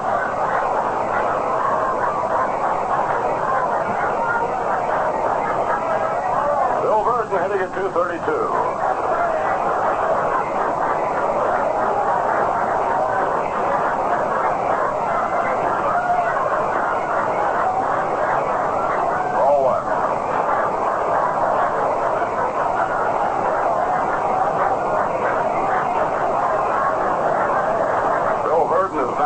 Veteran, a lifetime average of .268.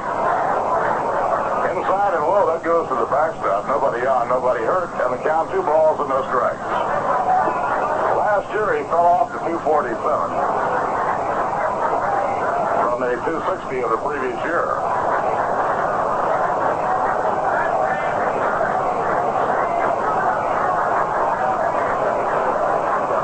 Wasn't a real good defensive ball player, and center field area in Forbes Field in Pittsburgh is one of the largest.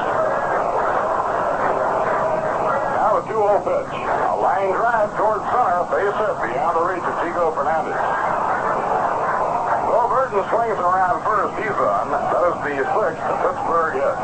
They've had 1 hit in each of the 6 innings so far.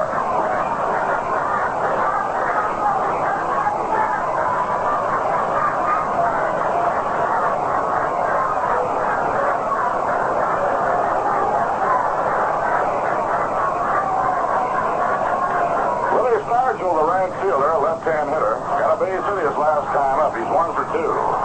Good curve by Craig is in. Strike called.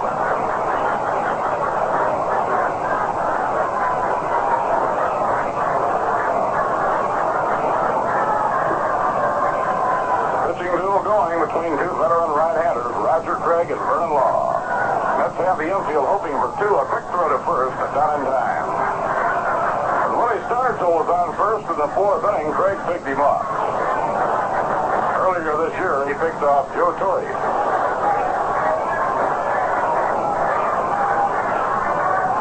Now the pitch on the way. Swinging a miss on an off-speed pitch, strike 2.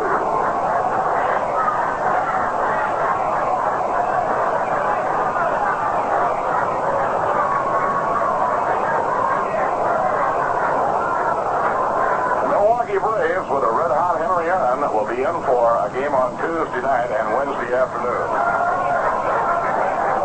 Aaron last year wound up 3rd in the major leagues in home runs. He trailed Willie Mays and Harmon Killebrew.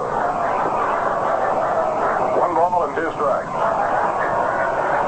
One real power hitter can turn a lot of things around for a ball club. Minnesota Twins were really struggling, trying to stay out of the cellar while Harmon Killebrew was on the sidelines, and as soon as he got back in the lineup and got going, the Twins caught fire. Here's the 1-2 pitch. Strike 3 call. Willie Stargell caught looking at a breaking ball in the outside corner. Strikeout number 5 for Roger Craig, and now there are 2 away.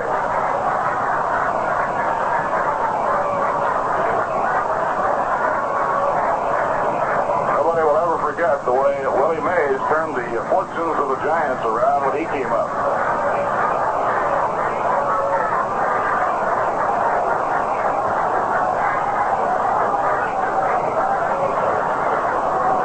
Now the hitter is Mazeroski, the cleanup batter. He hits right-handed.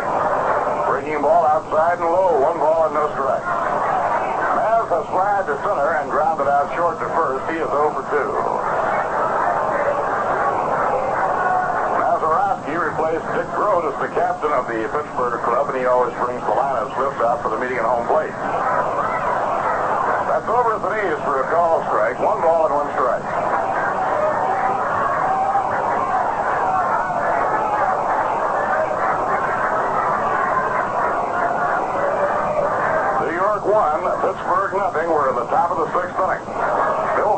leading off first, 2 men down. A throw to first, not in time.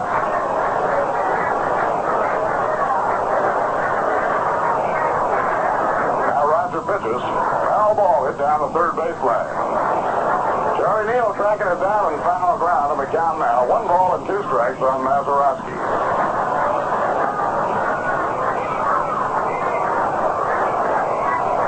Mazeroski, although still a young man, is now the dean of the Pittsburgh infield.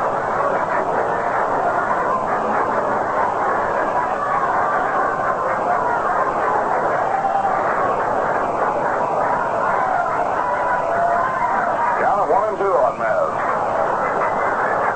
Left side of the defense just about straight away.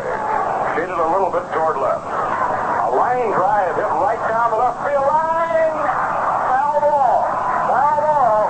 A foul ball. It goes into the seat. It was foul by inches. Chris Belacutis at first started to call a home run, but checked his hand in midair, whirled, and said foul ball. Our broadcasting point here at the Polo Grounds, we looked right smack dab down the left field line. If you ever saw a line drive hit right down a line, that was it. Usually, they are hooking back towards the foul pole. But that ball was hit on a line by Mazeroski, and it was as straight as a string right down the line, and at the last moment, it was fouled by just inches. Had the ball been fair, it would have hit the screen. But that was a close call. They have the screen attached to the foul pole. The screen is in fair territory. Had that ball been fair, it would have definitely hit the screen. It's all over in Cleveland. A 2-hit shutout for Jack Fraley as the Indians beat the Yankees today 5-0. Bill Stafford, the loser, home runs by Joe Adcock with 2 on, and Jose Askew with the bases clear. 1 and 2 the count on Mazeroski. And he threw a king-size scare into the New York Mets with that one.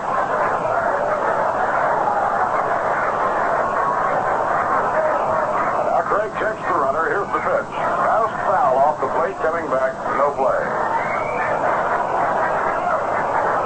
At the end of 3 innings in Chicago, the Red Sox lead the White Sox 2-1. Bill Monduquette against Ray Herbert.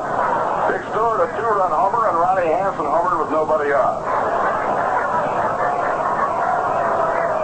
Al Kaline's 2-run homer has Detroit leading the Twins 2-1 after 3.5. Low, ball 2, and the count even 2-2. Bill Fall and Jim Cotter, the pitchers from that game.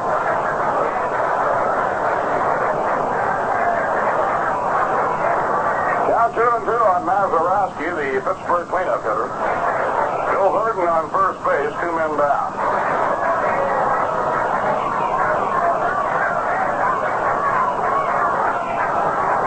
Now Cowboy Craig has his sign from Norm Sherry. The 2-2 pitch. Swing and a miss. He struck him out. That's number 6 for Roger Craig. No runs, 1 hit, no errors, and 1 left on. And now at the end of 5.5 innings to score, the Mets 1 and the Pirates nothing.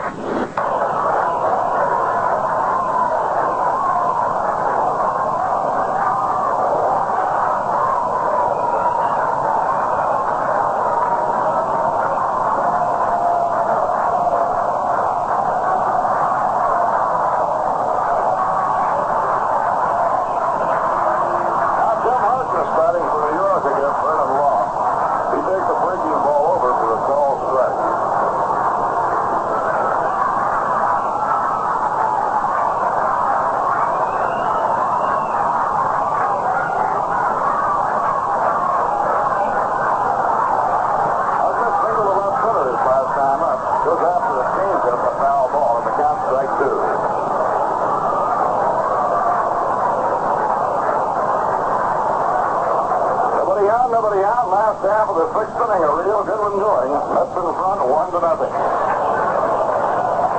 Now Law winds and pitches. Taken low by Tim Harkness. 1 ball and 2 strikes.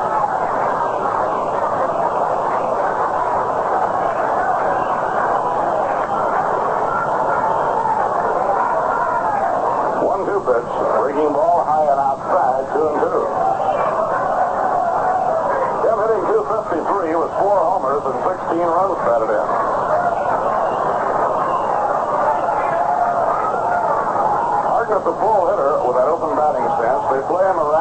right field. The 2-2 pitch. Hit hard on the ground. Stabbed by Clemson, and he throws to the pitcher Law in time for the out. Right here before Ron Hunt comes on to hit. Let's pause for station identification. Your G1 is connected to E810 on your dial, where the time is 3:32 and the temperature is 82 degrees. Bob Murphy with Lindsey Nelson and Ralph Kiner. 1 out and nobody on. Last of the 6th inning is Ron Hunt. Ron 0 for 2 both times has been thrown out by the Deacon.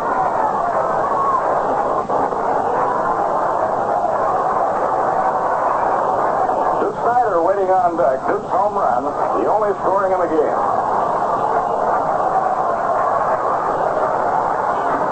He lays off. It's outside and low. 1 ball and no strikes.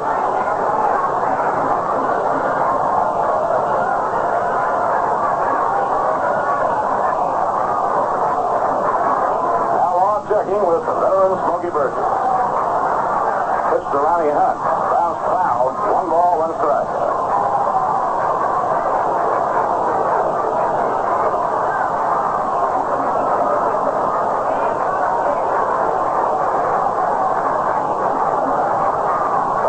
Coaching at first and Cookie Lamagetto at third. Baseline coaches have had little to do in this game today. A high pop fly to short left field.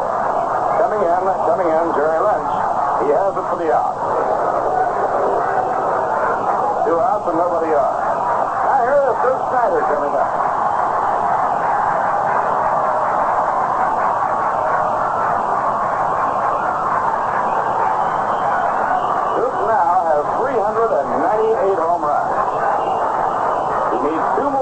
The 9th man in the history of baseball to hit 400 or more home runs.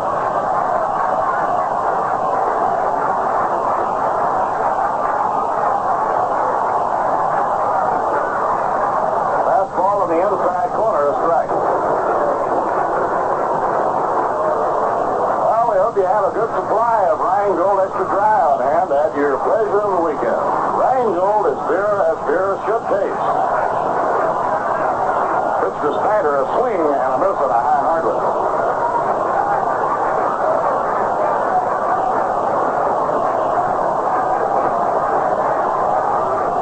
That's number 1 rooter, Mrs. Joan Shipman Payson is here watching the game today. She has as her guest her sister, Mrs. Benjamin Holt of Portland, Maine. Her sister-in-law, beg your pardon. In the dirt. 1 ball and 2 strikes.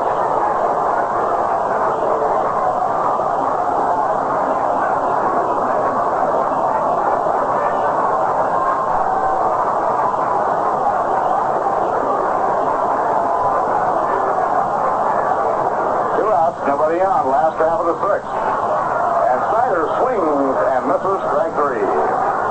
Vernon Law posting his 4th strikeout in 6 innings. The Mets go down in order. No runs, no hits, no errors, and none left on.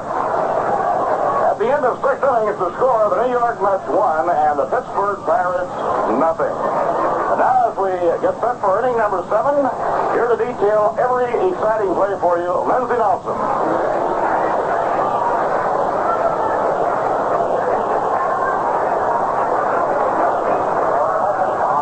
Murphy. We'll be going to the top of the 7th year. At this time, we'd like to remind you that on June 22nd, we'll have a big day here at the Polo Grounds. It'll be the 2nd annual Old Timers Day. And acceptances keep coming in from established major leaguers who were born or reared in this area, who will take part in that Old Timers Day game here at the Polo Grounds on Saturday afternoon, June 22nd. Some of them will be here for the celebration. The former Dodger ace, who now has his own radio and television show, in addition to an insurance business. Bobby Thompson, who also dabbles in television, although he is primarily an executive with a paper and pulp firm. Hank Greenberg, the Hall of Famer from James Monroe High School in the Bronx, has his own brokerage business. Tommy Holmes, who played with Boston Braves and later managed that club as an executive with an electronics firm on Long Island. Johnny Mercer, the old farmer of the Yankees, is an administrative assistant to President George F. White of the Mets. They'll all be here on June 22nd. The Old Timers will split up into National and American League games and play an abbreviated for the regularly scheduled game that day between the Phillies and the Mets. Tickets are now on sale, and we hope you'll be on hand. Here's Jerry Lynch at the plate to lead off for the Pirates in the top of the seventh. Roger Craig pitches in there for a called strike. Lynch is grounded out to first base and struck out swinging thus far today. The Mets leading here by the very thin margin of 1 run, 1-0. Craig has the sign, starts the motion. Pitch is swung on and chopped off foul. It's a 2-strike count now to Jerry Lynch. This is the first game of a scheduled doubleheader at the Polo Grounds today.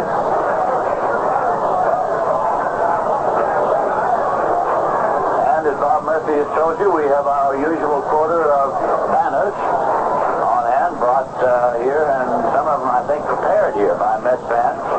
They get out additions every few minutes. Craig now moves off the mound to straighten out the dirt where he's been striding.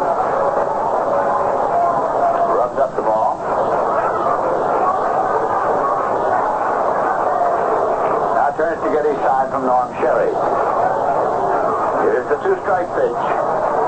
Going on, it's a ground ball, and it's going to second base. Hart is up with it, goes on to first in time. Looks as though Roger Craig deflected the ball. We'll see what the official score says. Looks as though Craig deflected it just a little because Hunt changed direction. So make it 1-4-3. He did. Just barely got a glove on it. So if you're scoring, make it 1-4-3. Pitcher to second to first. 1 man out, nobody on base, and that'll bring up Smokey Burgess.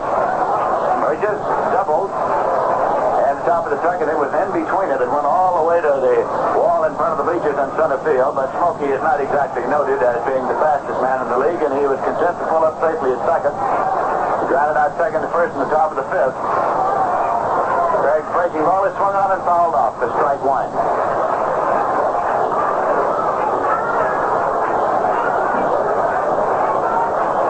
Frank Walsh is the umpire behind the plate, and Roger Craig wants another ball, and he is getting it.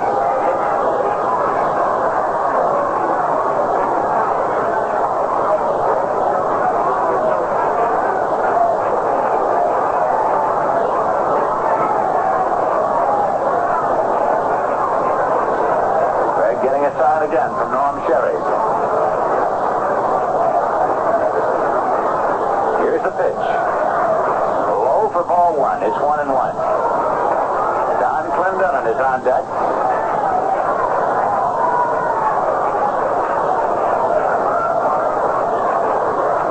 We're in the top of the seventh with 1 man out and nobody on base. At second base is playing about 5 steps back on the edge of the outfield grass on left-hand side of Smokey Burgess. Here's a pitch missing outside. It's 2-1 as Craig goes behind now to Burgess. Ed Craneville playing right field. Duke Snider in left field for the Mets as Frank Thomas was ejected from the ball game by plate umpire Frank Walsh in the 4th inning for protesting a called 3rd strike. Now the 2-1 pitch to Burgess. Swung on and chopped off the plate over into foul territory. It goes as a foul strike. It's 2-2. Norm Sherry sees the ball. Frank Walsh wants Craig to touch them to let him examine it. He does and leaves it in play. The ball was chopped off the plate and Burgess asked that it be examined.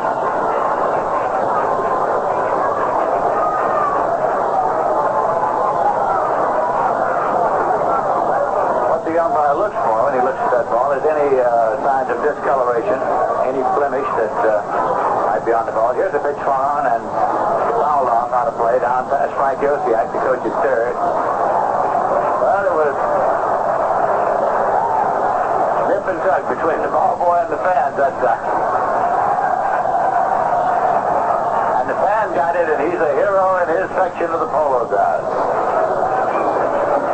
2-2 is the count to Burgess at the plate. Well, there's one thing for sure. When National League Baseball came back to New York, a lot of people who think that baseball is a lot of fun are glad to see it come back, and they turn out in great numbers here. And they enjoy themselves. Here's 2-2 pitch. Swung on and fouled back. There's no play on it. Cherry turns, but this one's in the upper deck. It's 2-2. One man out, nobody on base. Mets leading by a score of 1-0 in the top of the seventh. This is the first game of a scheduled doubleheader.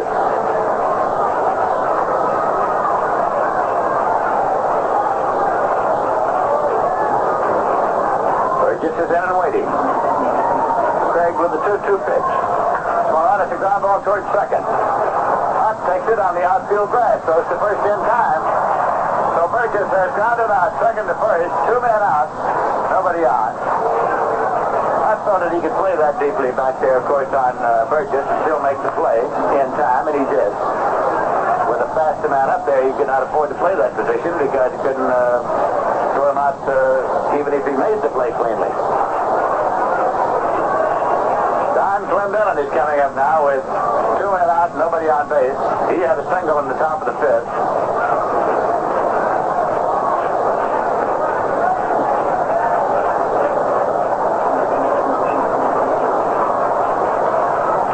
Now Roger Craig starts the motion. Swing and a miss, strike one. I remember a World Series game in 1957 in Milwaukee. Jerry Coleman at second base played Eddie Matthews deeply, and the ground ball was hit right at him, and Matthews beat it out for base hit, and the Braves went on to rally and win the ball game. Here's a pitch high and away for a ball. It's 1-1. So that, of course, is a part of Major League Baseball, knowing your hitters, knowing where to play them and where you can afford to play them to get the little extra advantage by positioning yourself. Here's a 1-1 pitch. Swung on, foul back, and out of play. We were talking to Dick Grote out in St. Louis. He, of course, was the field captain of these Pirates for so many years before going to St. Louis this year.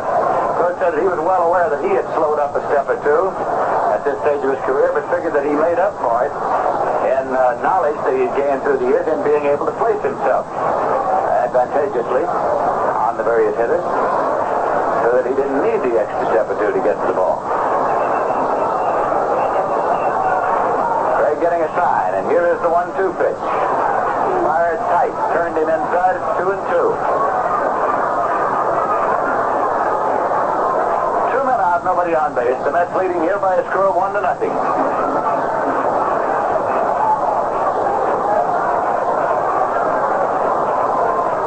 The 2-2 pitch.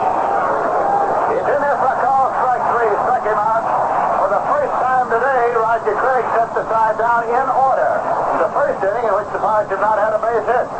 No runs, no hits, no errors, none left. And at the end of 6 1/2 innings, it's the Mets 1, the Pirates nothing. And now a word from Viceroy Cigarette. Gather round, you filter smokers, listen to the brothers four with a Viceroy history lesson like you never heard before. Columbus sailed the ocean in 1492, and he could see that mutiny was brewing in the crew, for they had all been smoking the other filter brands. Some whose life and some as hot as the hottest desert sands. That's the Viceroy's Christopher told the mate, 'cause Viceroy tastes the way you'd like a filter cigarette to taste.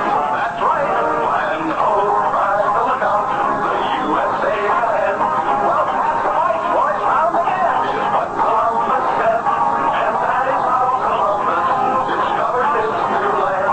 That's how the crew discovered too that Viceroy is their friend. Not too strong, not too light, Viceroy's got the taste that's right. That's right, Viceroy. We're going to the bottom of the seventh now, and the Mets will be sending up Ed Cranepool. It'll be coming up for the first time when Frank Thomas was ejected by umpire Frank Walsh in the 4th inning.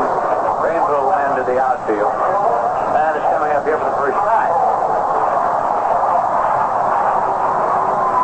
Brennan Law, who started, is still in the ball game.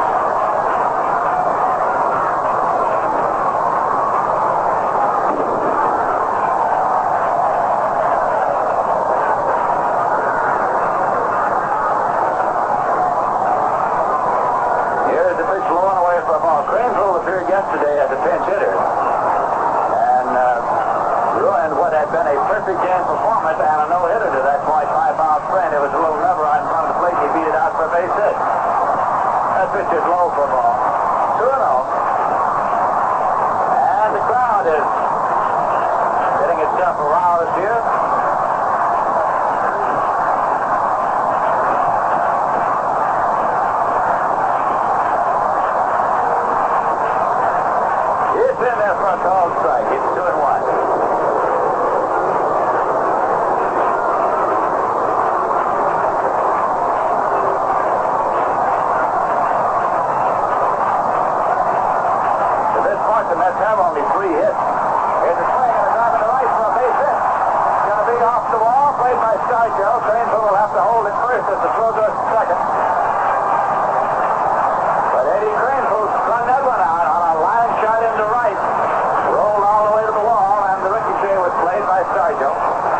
coming up now is Chico Fernandez. He has singled and walked today. That's hit number 4 for the Mets off Vernon Law. Mets leading by a score of 1-0. I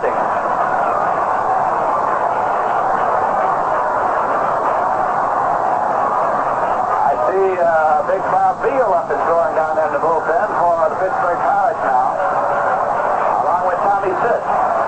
Right-handed Tommy Sitt, left-handed Bob Beal up and throwing in the bullpen for the Pirates. While Chico Fernandez checks with Steinman, Cookie Lavagetto at third. See how Casey Single's going to play it here. The Mets have a 1-run lead. We're in the bottom of the 7th, so the Pirates must protect against the likelihood of a sacrifice. He swears does not want the pitches high. That's what Don Clendenin had a gallop from his position at third. At the first, Bob Bailey is playing a shallow third base. Chico had shortened up on the bat as though to bunt. He does not exactly square when he bunts. He shortens up and bunts. So to first and falling back in, grabbing the bag with his bare hand is Trainbull. Law now is set. Here's the pitch. Swung on, and it is a foul ball. Coming off and out of play. 1-1 is the count. Don Clendenin had started to charge at first base, and Fernandez took his full cut. So Casey now has had the sacrifice on one, headed off once. Let's see if he's alternating. Might have it back on here. There's a 1-1 count. Now the pitch, swung on and fouled off. He took his full cut again.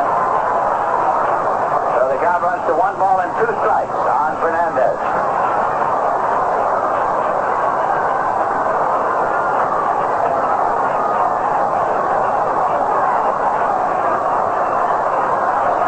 Vernon Law looking in to get his sign now. Trainbull leads at first as a throw-over. He's back safely. Don Clendenin is the first baseman.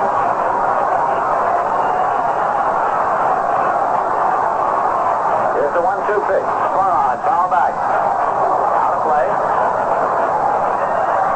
ball and 2 strikes now to Chico Fernandez, batting number 6 in the batting order for Casey Singles Mets today. Charlie Neal is on deck. Nobody out in the bottom of the 7th. We'll be on the air tomorrow night at 7:55 p.m. from Yankee Stadium to bring you the game between the Yanks and the Mets. The 1-2 pitch is a pitch out. Nothing on, and it's 2-2. Now it's figuring that Casey does might have something on there, might have Trainbull going, and call for the pitch out. It's 2-2. He might have now. It's one on line in the left, and it's going to be in there for a base hit. It's one out by Lynch, plays it back in, holding it second is Trainbull, and on at first is Chico Fernandez. So the Mets have put base hits back-to-back here for the first time in this game. At the bottom of the 7th, give them base runners at first and second, nobody out, and Charlie Neal coming up. Smokey Burgess has gone out to the mound to check with Vernon Law. 5 hits for the Mets now off Law. In the game came on a 4th-inning home run by Duke Snider. Charlie Neal looks down to Cookie Lavagetto to see what Casey wants put on here. Pirates, of course, will have to protect against the likelihood of a sacrifice in this situation. With nobody out.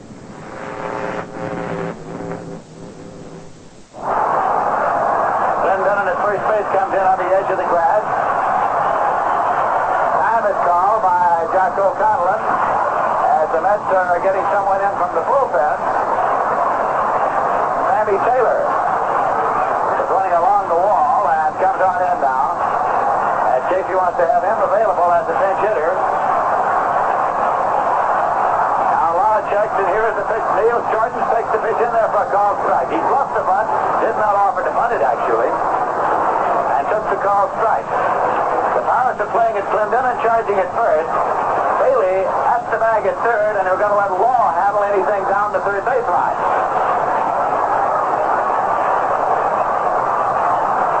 Strike 1 count now to Neal. Clendenin 2 in on the edge of the grass at first. Here's Here's the pitch swung on, and it's a fly ball to center field. Cranepool will have to go back to second. He's there. Burton takes the ball. Cranepool tags towards the throw. Does not go. There's no at bat. On the fly ball to center. Cranepool was running on the pitch.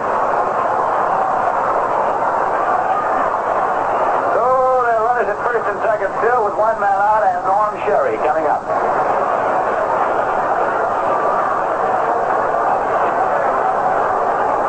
Sherry has hit into a forced play and struck out swinging here today. That's leading 1-0. Now Sammy Taylor comes out to the on-deck circle, and Sherry is going to be called back. So Taylor is going to bat for Sherry. Casey single going to the left-hand batter against right-hander Vernon Law here.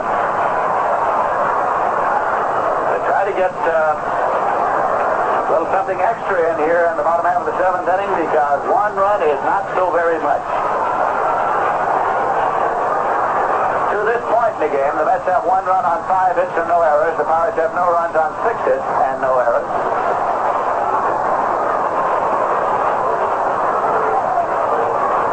Taylor batting for Sherry.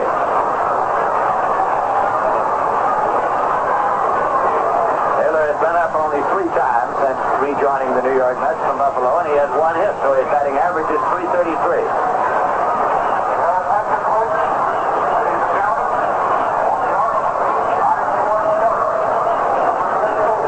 Steps in, measures his distance with the handle of the bat.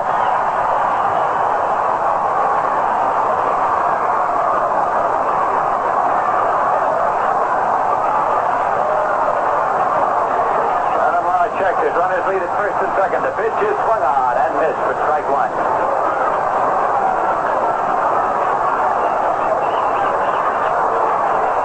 Ed Cranepool at second. Chico Fernandez at first. Fernandez is 2 for 2 and a walk today. Let's go Mets is what the cat says. A little levered on the first baseline. Law will have to play it, and he does. On over to Clendenon in time. Runners advancing. Clendenon bluffing the big throw across the third, but Cranepool was only about a foot off the bag. So runners move up as Taylor grounds out pitcher to first, and that will bring up Roger Craig. Roger's been up 27 times this year and has only 2 hits. He has grounded out and was called out on strikes today. With a chance here to do his own personal cause a great deal of good. Runners in scoring position with 2 men out.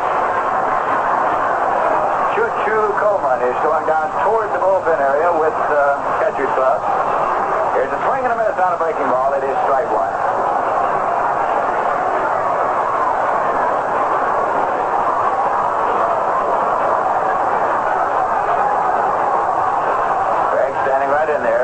Starts the motion again. Swing and a miss. It's strike 2. Smokey Burgess bluffs to throw to second. Fernandez is the base runner there. 2 strike count to Craig.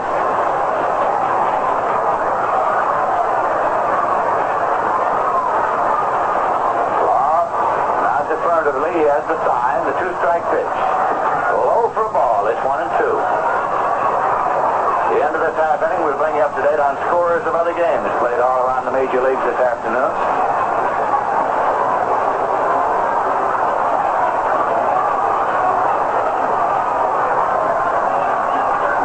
Vernon Law with the 1-2 pitch. And it's in there for a call, strike 3. As Roger Craig is called out on strikeout number 5 for Vernon Law, and in the bottom of the 7th, the Mets got no runs on 2 hits, no errors, and 2 left. In the 7 full innings of play, it's the Mets 1 and the Pirates nothing. And now to bring you up to date on scores of other games all around the majors, here's Ralph Kiner. In a single game, Houston won, Milwaukee won after 4.5 innings of play. Bob Buse against Indy LeMaster, a home run by Warwick in the second with no one on. Final of the first game, Philadelphia 5, Chicago 2. Winning pitcher was McGrish. He's now 5 and 2. Home runs by Williams, Lemon, and Matthews. In the second game, it's Cal Kuntz against Hardman Happy. No score after 1.5. San Francisco 3, St. Louis nothing after 4.5 innings of play. Warren Marshall, who has a 7-3 record, going for the Giants on the shutout. Pitching for St. Louis is Ernie Broglio. Home run by Mays in the first with 1 on for 2 of the 3 runs for the Giants. The Cincinnati Reds with 5 runs in the bottom half of the second lead Los Angeles by a score of 5-0 after 4.5. Countless now pitching in place of Padres for the Dodgers. Jim O'Toole with an 8-3 record going for the Cincinnati Reds. In the American League, a 2-hit shutout by Jack Kralik defeated the Yankees 5-0. The losing pitcher was Stafford. Adcock and Askew home runs in that game. In the second game, it's Williams against McDowell. Washington at Kansas City. Daniels against Boasfield. That game not yet underway. Boston 6, Chicago 2 at the end of 4. Mambo Kett and DeBuscher. Stewart and Hanson home runs in that one. And that's the first of 2. Also, the American League, Detroit 3, Minnesota 3 at the end of 5.5. Fall against Cott. Home runs by Allison, Kaline, Killebrew, and Calavito. Baltimore scheduled at Los Angeles. That's the story around the league, and now here is Lindsey Nelson once again. Okay, Ralph, and Sammy Taylor staying in the ball game behind the plate for the New York Mets. Bob Bailey is up, and Roger Craig starts the motion to pitch to Swan. It's a ground ball deep at short, taken by Fernandez. Long through, and he's safe at first base. He's safe at first base. And we're going to get a pinch hitter. Johnny Logan is got a bat for Bernard Law. Roy Pace is now throwing in the bullpen for the Pittsburgh Pirates. As Bailey bounced that ball deep to short, Fernandez fielded it, put all they had on it, so over to first is just not in time to get Bailey. It's an infield hit. Now, Johnny Logan is coming up. Batting for Law. With Pace throwing in the bullpen. Pirates kept that leadoff man on base here in the top half of the 8th inning. The Mets leading by a score of 1-0. Let's see how Danny Murtaugh plays it here. Craig now with the pitch, and it's in there for a called strike. He was not squared. He was set for swing away. Logan has taken a look down at Frank Osiak, the sign man for the Pirates at third base. Bob Bailey is the base runner.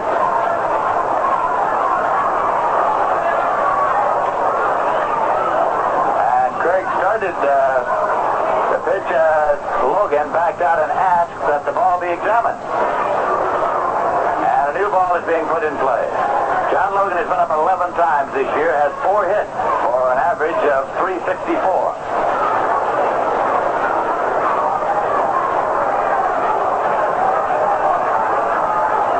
Little Al Jackson is throwing in the bullpen now for the Mets. Left-hander Al Jackson. Here's the pitch. Low and away for a ball. Harkness moved in several steps to protect against the bunt possibility. It's 1-1 now to Johnny Logan.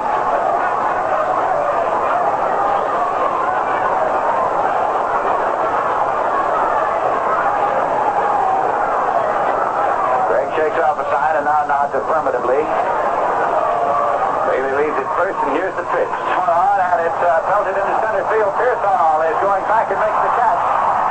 Piersall started in, circled around, and then backed up to make the catch. No advance by Bailey at first. There is one away as Logan lines out to center field. And that will bring up Dick Schofield. He's a switch hitter, batting left, of course, in this game. Struck out swinging, and grounded out pitcher to first.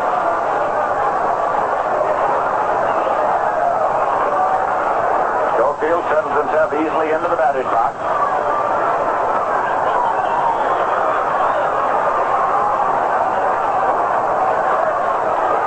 Craig has his sign now as Bailey leads off the bag at first. And the pitch, breaking ball, it's in there for a called strike to Dick Schofield.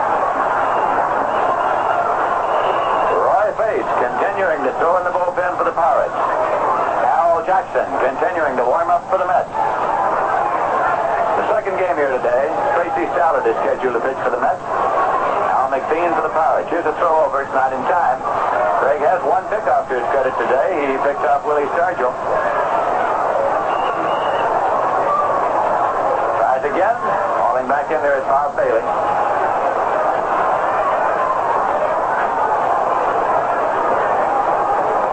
Here's the pitch, and it's fouled off. Out of play. 2-strike count now to Schofield. Roger Craig figured that he has a better chance, as far as pickoff is concerned, with men who are new in the league, because the fellas who have been around a while don't take too many chances with Roger Craig. Of course, that's what you want to achieve. If you can keep a short holder on him just by reputation, that's so much the better. Bailey leads off first. Pitch is low for a ball. It's 1-2. Sammy Taylor Snider back there behind the plate now. Top half of the 8th inning with the Mets leading by a score of 1-0.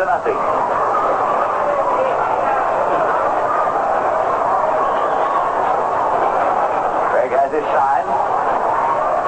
Set. Here's the pitch. Low. Taken on a short hop by Taylor. It's 2-2 now. To Schofield.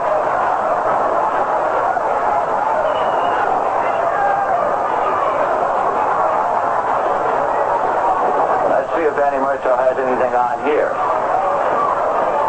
Bob Bailey's his base runner at first. Takes his lead. Pitch is low, and it's 3-2 now. Nothing on. A full count to Schofield.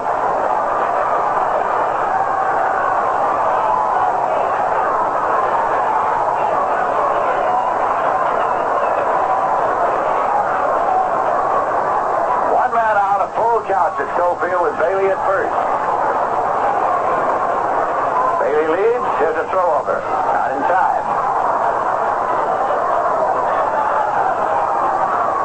Ken Craig with the pitch. And it's high. He walked him. That is the first walk given up today by Roger Craig. It moves Bailey to second. And before Burton comes up, in order to allow our stations to identify themselves, we pause for station identification. You are tuned to WGY Schenectady, your New York Met station. The time is 4 minutes after 4, and the temperature is 83 degrees. This is Lindsey Nelson with Ralph Kiner and Bob Murphy at the Polo Grounds. The Pirates now have runners at first and second with one man out, and left-hand batter Phil Burton at the plate. He's 2 for 3 today. Singled in the first inning, grounded out pitcher to first in the third, and singled in the sixth. Misses for ball 1.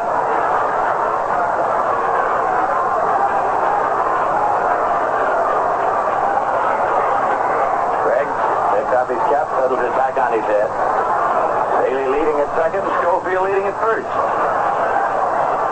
Here's the pitch to Burton. Swung on it, the ground ball going toward second base. Taken by Hunt, and he goes and gets the middleman. There is no further throw. As Fernandez took it to fourth, Schofield. Bailey moving on to third. Had gone for the ball, and Craig had started a little late to first. It would have been tough to get anybody at first base on a play like that. Hunt fired on over to Chico in time to get the middleman. Their runners at first and third now with 2 men out. So Burton becomes the base runner at first. Schofield is out. Hunt to Fernandez with Bailey moving to third on the play, and Willie Stargell is up. Struck out swinging, singled, and was called out on strike. He beat one out in the top of the fourth. After Hunt had gone to his right to steal the ball, got it over there cleanly, but just not in time to get Willie Stargell. Craig is set, and here's the pitch. Swung on and fouled off. It's strike 1. The Mets lead by a score of 1-0. First game of the scheduled doubleheader. On a summer's day at the Polo Grounds.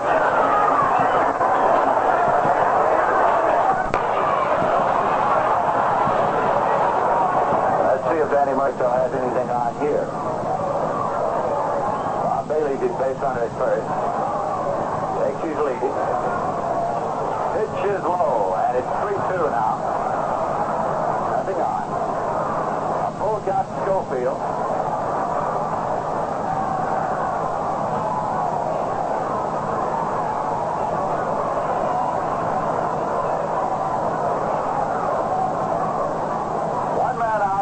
Count to Schofield with Bailey at first.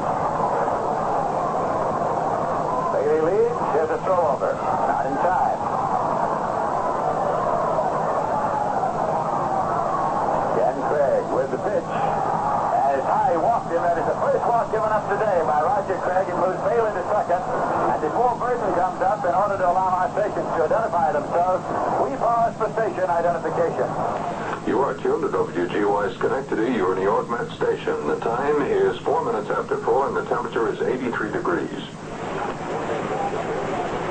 This is Lindsey Nelson with Ralph Kiner and Bob Murphy at the Polo Grounds. The Pirates now have runners at first and second with one man out, and left-hand batter Phil Burton at the plate. He's 2 for 3 today. Singled in the first inning, grounded out pitcher to first in the third, and singled in the sixth. misses for ball one.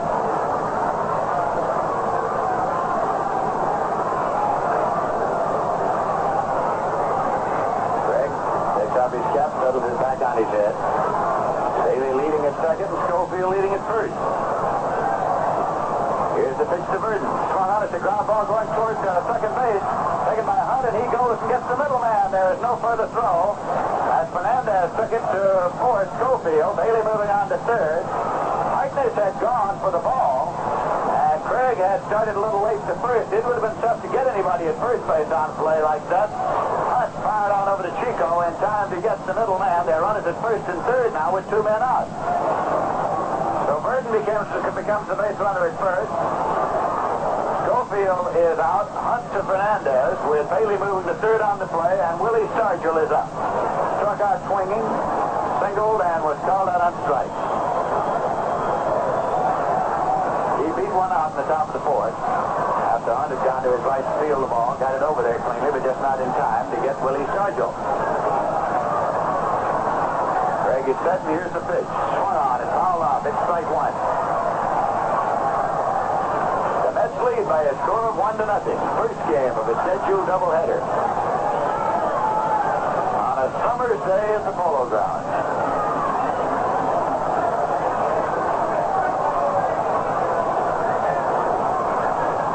Greg again is set as runners lead.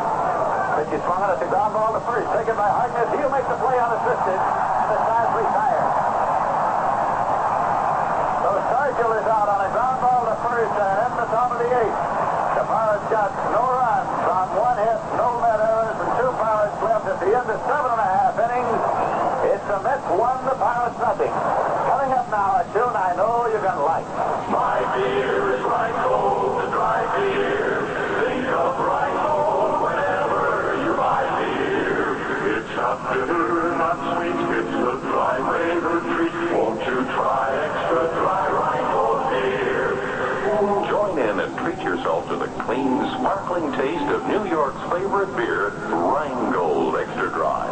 Rheingold has a flavor all its own because it's brewed of only the choicest ingredients. Brewed the long, slow, costlier way for flavor that's brisk and bright and clean clear through. It's beer as beer should taste. My beer is Rheingold, the dry beer. Think of Rheingold whenever you buy beer. It's not bitter, not sweet, it's the dry flavor treat. Won't you try extra dry Rheingold beer?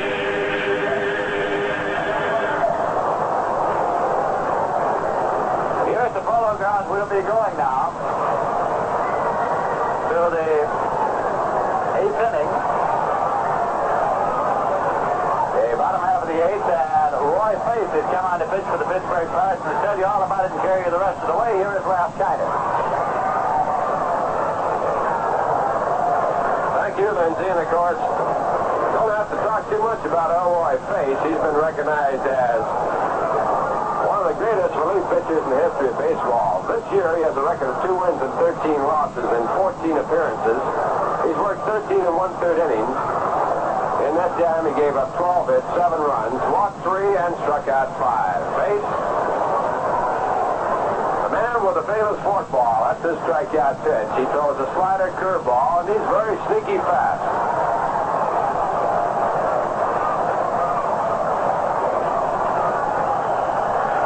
So the Mets have a 1-0 lead as a result of Duke Snider's home run. And we're in the bottom half of the eighth inning. First man up will be Jimmy Piersall against Faith. Jimmy has hit the ball well and 2 or 3 times to the plate. Right-hand batter. And the first pitch to Jim is bounced down to second base. Mazeroski puts the glove on it and does the job at first. So 1 pitch by Faith, and Piersall's out, and the batter will be Tim Harkness. Say, wouldn't right now be a good time to pour yourself a glass of Rheingold Extra Dry? You bet it would. So open up or order up a Rheingold Extra Dry. It's beer as beer should taste. Jim Hickman now going out to the bullpen to warm up, so we'll see him in the game as a defensive measure in the top of the ninth. First First pitch to Harkness, fouled back and out of play for strike one.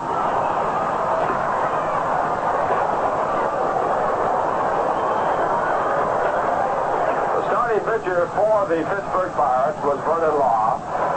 He gave up only 5 hits, one of them a home run to Duke Snider. He worked a total of 7 innings, striking out 5 and walking 2. Vern recovered completely from a shoulder ailment. Now the 1-strike pitch. It's high. 1 ball, 1 strike.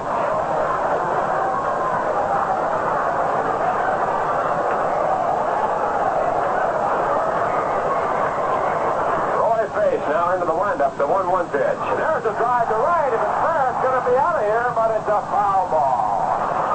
Right off the facade of the roof down the right field line. The ball fouled by about 10 feet. Really well hit. Tim Harkness was just a little bit out in front. So, a long strike, and the count now 1-2. There's a curve, a good one for strike 3. Face coming through with a good curveball. That is out number 2.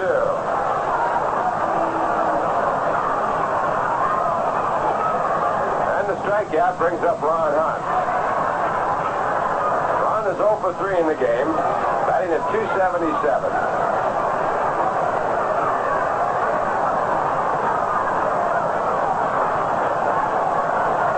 This is Face's 15th professional year, his 10th in the major league. There's the ball down the right field line, but it's going to go foul. That's 2 in the upper deck. This one foul more so than Harkness. It's a long strike for strike 1. All those 2 drives to right, charging up the crowd here as they watch a fine game. The score 1-0. The Mets lead. We're in the bottom half of the 8th inning. And the pitch back to the plate is inside. 1 ball, 1 strike. Roger Craig going all the way for the Mets. In the 9th, he'll work the Bill Mazeroski, Jerry Lynch, and Smokey Burgess. So Roger has the heart of the batting order to take out in the 9th inning. There's a fastball, a check swing. The ball is dribbled out by the pitcher's mound. Face picks it up and makes the play all the way himself. So Face 1, 2, 3. The Mets are out. And the score at the end of 8 innings of play. The New York Mets won. The Pittsburgh Pirates coming to bat in the top of the 9th, nothing. Well, the Mets yearbook, well, it's really been popular, and it's gone into a 2nd edition, with the 1st edition completely sold out.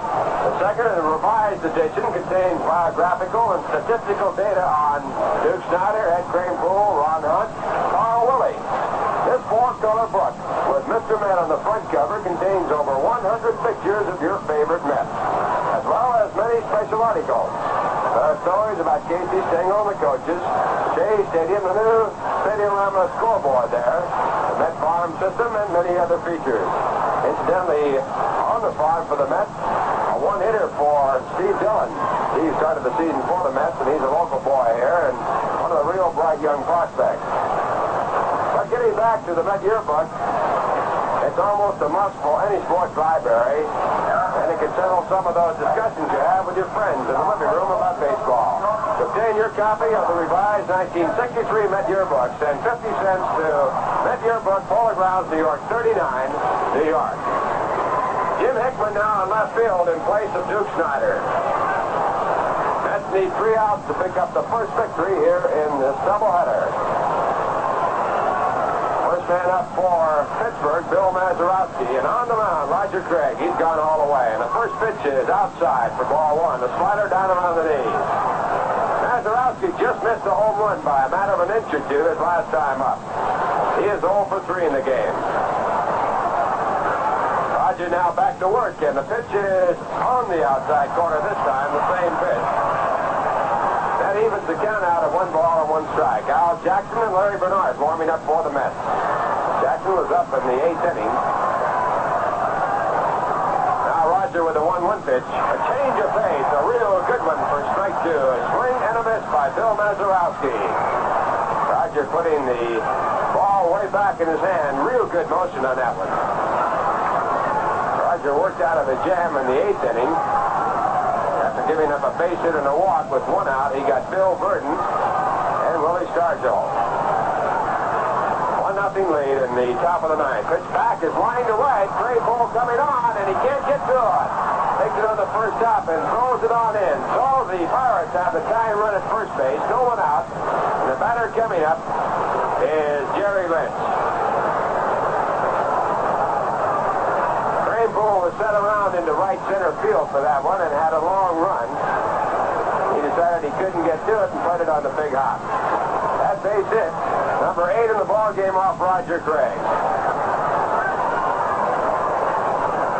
Jerry Lynch, a left-hand batter, 0 for 3. Jerry batting .236.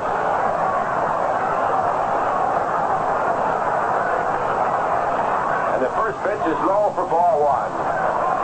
This is a real tough spot for a pitcher because in this ballpark you never know with a short line. Lynch has 2 home runs in the series.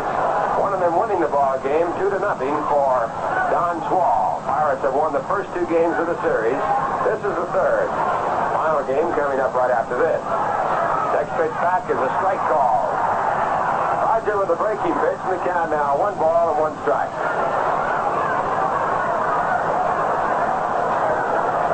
Mets looking for and hoping for a double play right here against Lynch. They've had 1 in the game. That was a strikeout double play, number 49 for them. Bouncing ball blocked by Taylor, but it'll give Mazeroski second.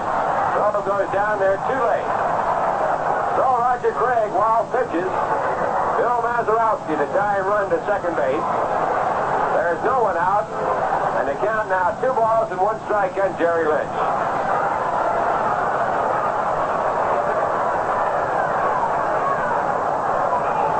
Bounced way out in front of the plate and bounced up and hit Sammy Taylor on the mask and then rolled about 15 feet away. He had no chance to get Mazeroski.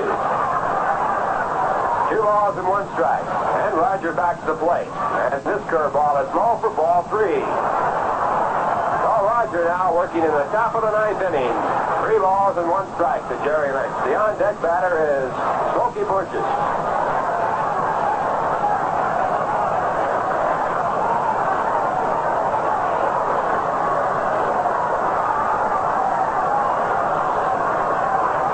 Game going all the way down the line. 1-0, the Mets lead. Pitch back is fouled down and away for strike 2. Roger with a slider down around the knees, and it's a full count now.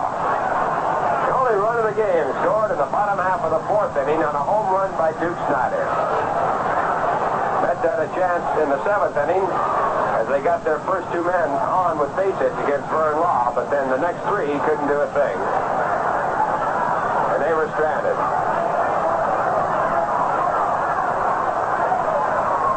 Right here, though, the Pirates with the time run at second base, no one out. 3 balls and 2 strikes. Roger shaking no on the set of signs given to him. He looked again. Now Craig set, and the pitch is hit hard on the ground to the first baseman Harkness. He takes it, races to the bag, wins the race, and moving to third on the out is Bill Mazeroski. Fine play turned in by Tim Harkness. That ball was well hit. Tim got in front of it and came up with it. So the tying run now at third with 1 out, and the batter is Smokey Burgess.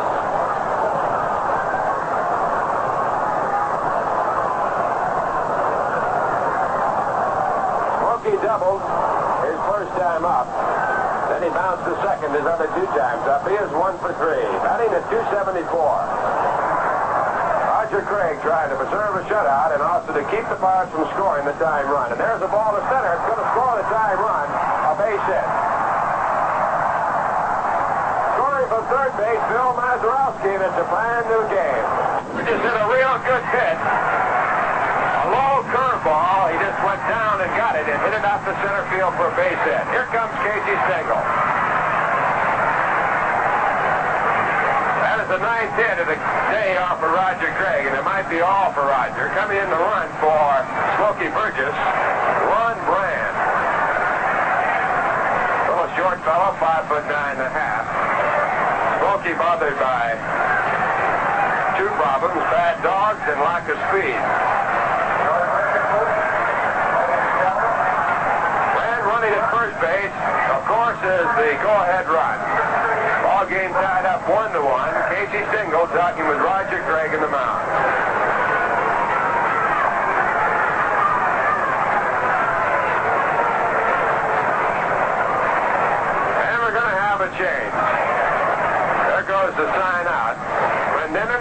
right-hand batter is due up next. It's going to be Larry Bernard, the right-hander, coming in the ballgame. So while we wait for Bernard to come in, let's check the scores. In the National League, Milwaukee won. Houston won after 5.5 innings of play. Bob Bruce pitching for the Colt 45s. Denny LeMaster for the Braves. Jocko Conlon running all the way out the bullpen to get Larry Bernard. He evidently didn't see the call in by Conlon, and now Conlon all the way out the bullpen to get him to come on in. Incidentally, the Houston Colt, I should say the Milwaukee Braves will be in here next. The Milwaukee Braves will be in here at the Polo Grounds next on June 4th and 5th. A night game on the 4th and a day game on the 5th. At Philadelphia, the Phillies won the first game of a doubleheader 5-2. The winning pitcher, Cal McGlish, he now is 5-2 on his year. Home runs by Williams, Lemon, and Matthews in that game. In the second game, Chicago 2, Philadelphia nothing after 2.5.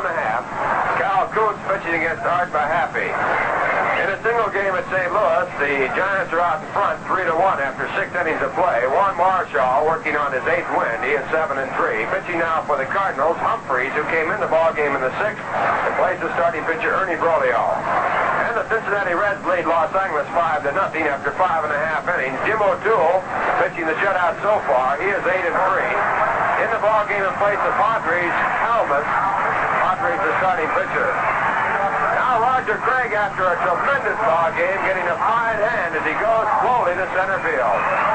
It's a real heartbreaker to pitch as well as Roger did, and to see a shutout go out the window in the final inning. Roger with a 1-0 lead going into the 9th inning, losing it as Mazeroski scored from third on a base hit by Smokey Burgess. In the American League, the Yankees were shut out on a 2-hit shutout by Jack Kralik. His record 4-5 now. Cleveland scoring 5 runs off Stafford and Renner. Adcock and the Jew kicking in with home runs. In the second game, with Williams on the mound for the Yankees and McDowell going for Cleveland, no score after 1.5 innings of play. In a single game at Kansas City, Washington won. Kansas City coming to bat in the bottom half of the first. Daniels against Bozefield. A home run by Kazi giving Washington the lead. Here comes Chuchu Coleman now in. Should correct that. A home run now by Kazi, tying up the ball game. It's 1-1 with Kansas City batting in the bottom half of the first inning. At Chicago, it's a tie ball game after 5, 6-6. Monboquette going for the Red Sox. Pitching for Chicago now, Bauman, who came in the game in place of DeBusschere, who relieved the starter Ray Herbert. Stewart, Hanson, and Robinson home runs in that game. Also in the American League, Minnesota 5, Detroit 3 after 6. Fall and Cott. Home runs by Allison, his 13th. Kaline, Killebrew, and Colavito. And scheduled in Los Angeles, Robert Roberts going for the Baltimore Orioles against Dean Chance. That game just getting underway. Larry Bernard now taking his warm-up pitches on the mound. Larry, pitching in his 12th game, has worked 21 innings, giving up 20 hits, allowing only 7 earned runs. His record 1-1. He has a 3.0 earned run average. So it will be up to Larry Bernard to keep Roger Craig from coming up with a defeat. The runner at first base is Roger Craig's responsibility. Also in with Larry Bernard, the change in catchers is going to be Chuchu Coleman.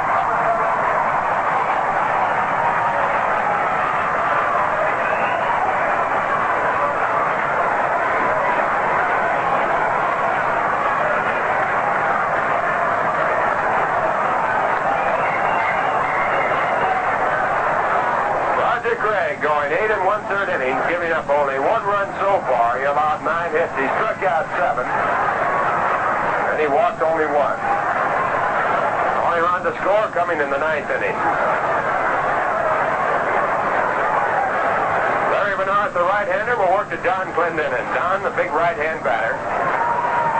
On at first base, Smokey Burgess' pinch runner, Ron Brand. Clendenin 1 for 3 in the game.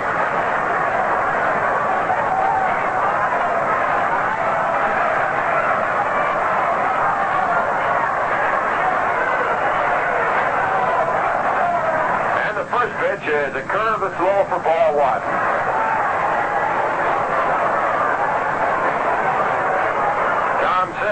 in the bullpen now for the Pirates. Clendenin, the seventh batter in the batting order, so the pitcher is scheduled up after the eighth man, Bob Bailey. Now the 1-0 pitch. It's low. It's ball 2.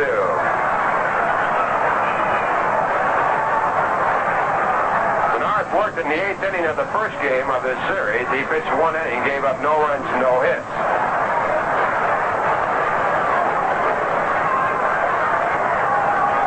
Score tied 1-1. Top of the 9th inning, 1 man out. The Pirates with the runner at first base. Now Bernard with his 2-0 pitch to Clendenin. Then he gets a strike down around the knees on the outside corner.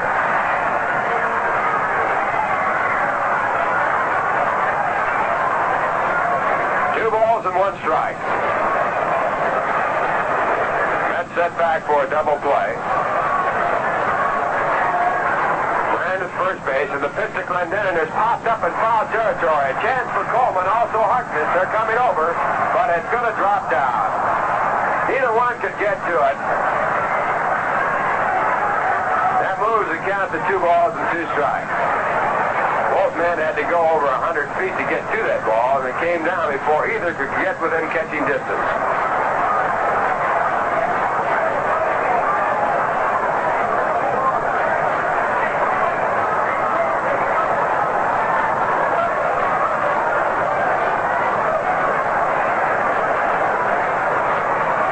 Two balls and 2 strikes. Brand, the real fast man at first base.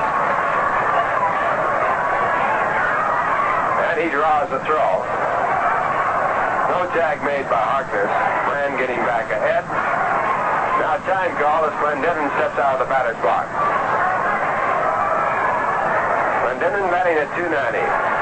Here's the 2-2 pitch, and it's sliced off the right. It could drop in going down the line, and it's going to curve foul. Clendenin slicing the ball into the lower stands down the right field side in foul territory. That returns Brand to first base. Count holds at 2-2.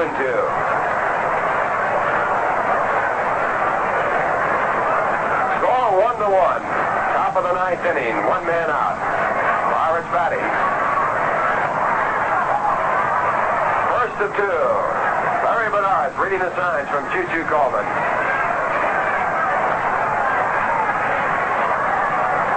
Again, the 2-2 pitch. It's low on the dirt, dug out by Coleman. The runner holds at first base, and the count fills out at 3 balls and 2 strikes. Going all the way down the line to Don Clendenin. The on-deck batter is Bob Bailey.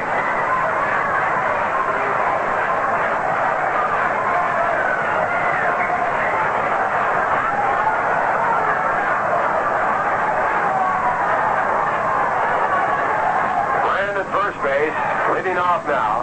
He's the go-ahead run. Edging further off. He goes, and the pitch is hit to center field. In the air. Coming strongly is Piersall. Long run. Also the right fielder. And now Cranepool makes the catch. Here's a throw to first base. It is not in time.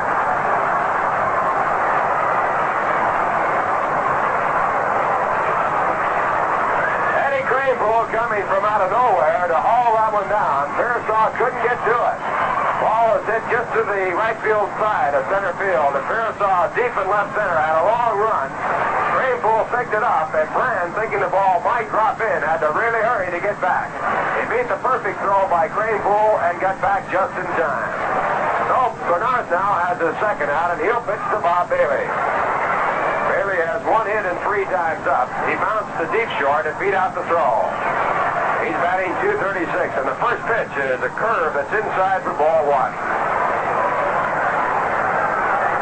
Roger Craig started the inning. He had a 1-0 game his way, but the Pirates tied it up on a base hit by Mazeroski to right field. A wild pitch and a base hit by Smokey Burgess. Now the 1-0 pitch to Bailey, and it popped up. A chance for Harkness. Him in foul territory, and he makes the catch.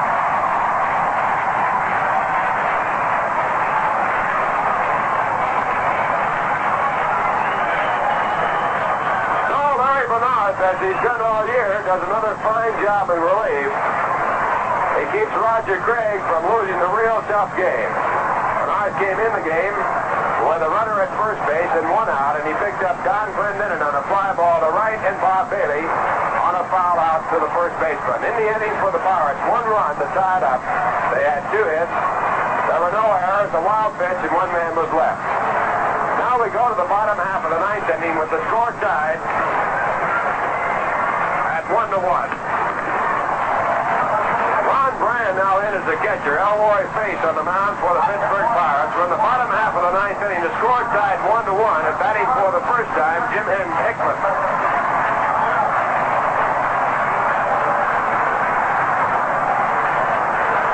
And the first pitch by Face.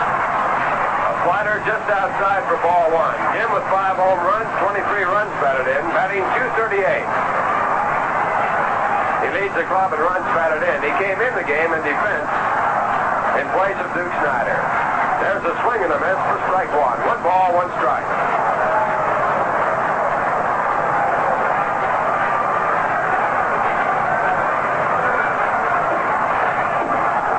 Game tied at 1-1.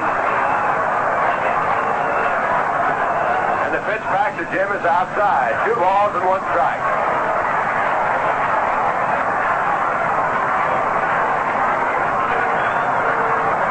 After Hickman, Eddie Kranepool and Chico Fernandez. Now 2-1, Face gets a bouncy ball to third. Picked up by Bailey. The throw in time for out number 1. So Roy Face has pitched to 4 men now and retired them all. The relief of Vern Law. The batter is Ed Kranepool. Ed singled to right field his last time up. He is 1 for 2 in the game.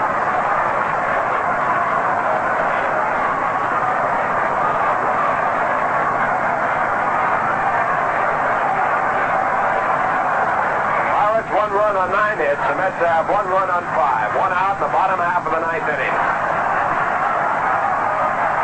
Here's the pitch to Kranepool. And he takes outside, ball 1.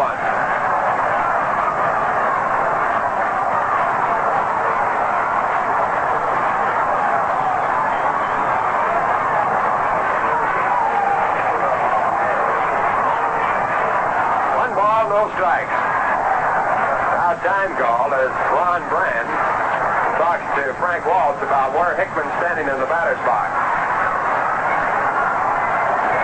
Should say where Kranepool standing in the batter's box. Hickman out to third.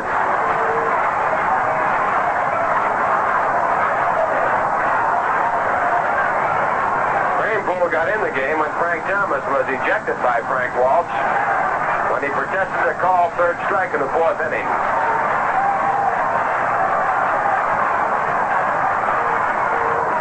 And he takes a strike 2 there. 1 ball, 1 strike.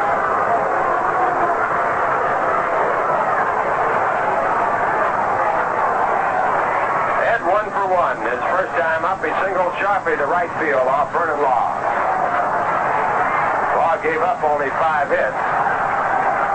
Now back outside, it's ball 2. 2 balls and 1 strike. The big hit in the ball game for the Mets, a home run by Duke Snider in the 4th for their only run.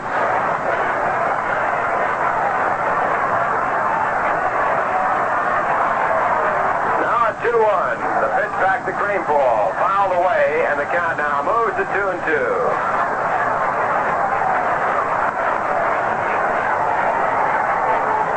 Ball thrown back by Waltz, going over Face's head. Picked up out back by second base.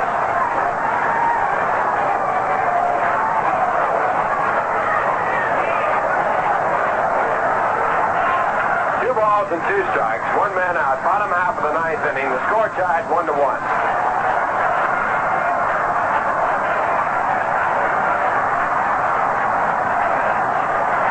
Now the 2-2 pitch. There's a line drive to right field, a base hit. Eddie Kranepool with his second base hit, and now the Mets out. The go-ahead run at first base, and we'll pause for station identification while we wait for Chico Fernandez to come up. This is WGY Schenectady, your New York Met station. The time is 4:35, the temperature 83 degrees. Bob Murphy and Lindsey Nelson. The Mets with the winning run on at first base. Pirates have one out. The batter is Chico Fernandez.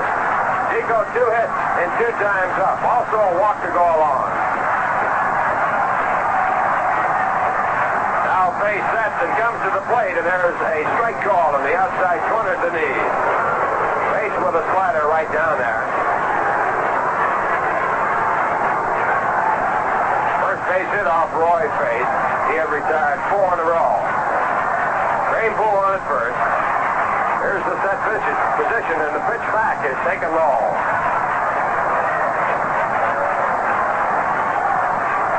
1 ball, 1 strike. Fernandez batting .240. Pirates with a run in the top of the 9th inning, tying up the game. Now the Mets have their chance to untie it. There again, it's low outside. A fastball, 2 balls and 1 strike.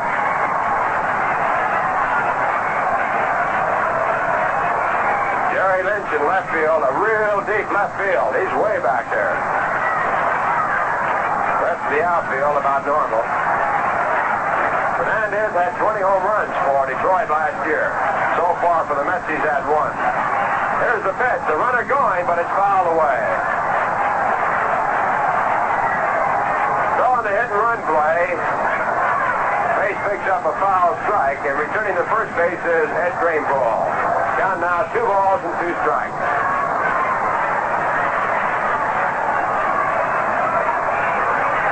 Chico with a base hit to center field his first time. Up and a base hit to left field. His second official time up. In between a walk. He's reached 3 times. Batting for the first time against Face. Now the right-hander sets and comes back, and the pitch is low. That fills it out at 3 balls and 2 strikes. So right here, a big play coming up. Runner at first base, the winning run. 3-2 as Chico Fernandez bats 1 man out. Bottom half of the 9th, the score tied. We'll probably see Cranepool go.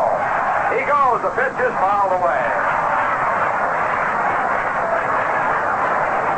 So at 3-2, Face keeps it going as he picks up a foul strike.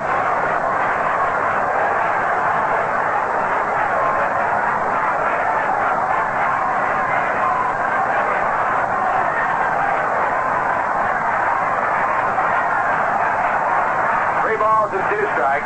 Face taking the sign from his catcher, Ron Brand. Here's the stretch position. And a throw to first base. Cranepool back easily. Now again the set. There goes Cranepool. The pitch again fouled away. So the excitement kept going here as we battled right down to the last out. The score tied 1-1. The Pirates tying the ball game up in the 9th inning. Mazurowski singled to right, moved to second on a wild pitch, and scored when Smokey Burgess singled to center field. Roger Craig receiving no credit for a very fine effort. Ball game in the hands now of Elroy Face and Larry Bernard. There goes the runner, a base hit to left field. Cranepool rounds, he'll get third, and the throw goes into second base.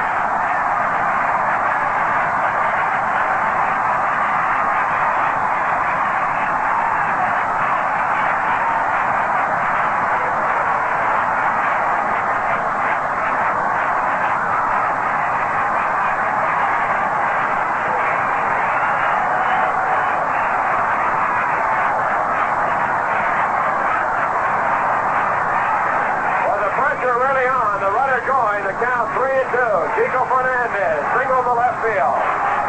By getting the extra start on the hit and run play, Eddie Cranepool had no trouble going to third. The Mets now have the winning run at third base. And now a conference at the mound. It's Danny Murtaugh to talk it over with Elroy Face. They'll be talking about whether or not to walk Charlie Neal and pitch to the next man, Choo-Choo Coleman. They have a chance, an option of putting another runner on base. Of course, the runs behind Eddie Cranepool mean nothing. 7 people at the mound to listen to the discussion from Danny Murtaugh. Bailey, the third baseman, the shortstop, Dick Schofield, the second baseman, Bill Mazurowski, the catcher, Ron Brand, the first baseman, Don Glenn.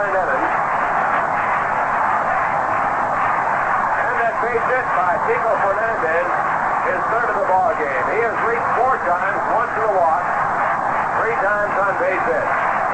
Infield pulled in, of course. The batter is Charlie Neal, and Charlie now being called out to talk to Cookie Garbagetto. Let's have a chance to win it here in the bottom half of the 9th inning. Score tied 1-1, the winning run on at third.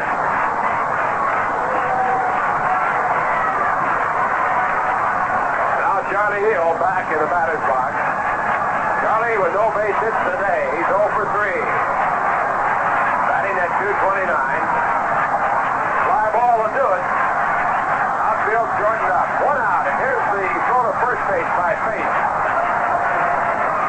Getting back there ahead of the throw is Chico Fernandez. His run means nothing. And the first pitch, a pitch out for ball 1. Pirates looking for a possible squeeze, pitching out on the very first pitch. Well, you can't go any further down the line. Bottom half of the 9th inning. First game of a doubleheader. Now Faith at 1-0 to Charlie Neal. Again a pitch out, and again it's ball 2. This time Charlie Neal moving around to attempt a bunt. Seeing the ball outside, he took it. And that play would have been a safety squeeze. Train pull at third base, not breaking on the pitch. Now it's Faith again, 2-0, and the pitch to Neal is outside for ball 3. Well, what Danny Murtaugh obviously told Faith was, we're going to watch this fella, but let's see if we can trap him into a play. There's ball 4. They pitched out on the first 3 pitches looking for a possible squeeze play. And then gave the sign for the intentional pass. So the bases are loaded, but the main run, the only run that counts on the third base, Choo-Choo Coleman is scheduled up. And he is now talking to Casey Stengel. Choo-Choo came in the game in place of Sammy Taylor. When Larry Bernard came in the game to pitch in the 9th inning.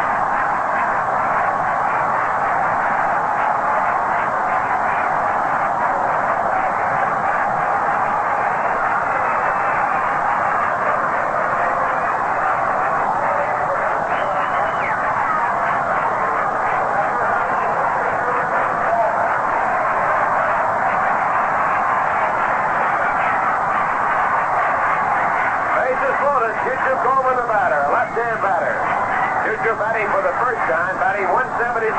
Now time call as Ron Brand goes out to talk to Elroy Faith. Infield still playing in. They can't afford to give up any runs. The winning run is at third base. The score tied 1-1, 1 out here in the bottom half of the 9th inning.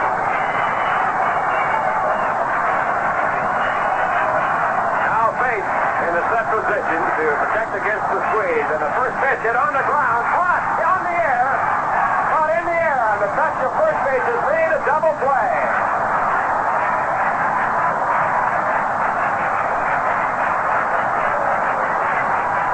A line drive by Choo-Choo Coleman headed for right field.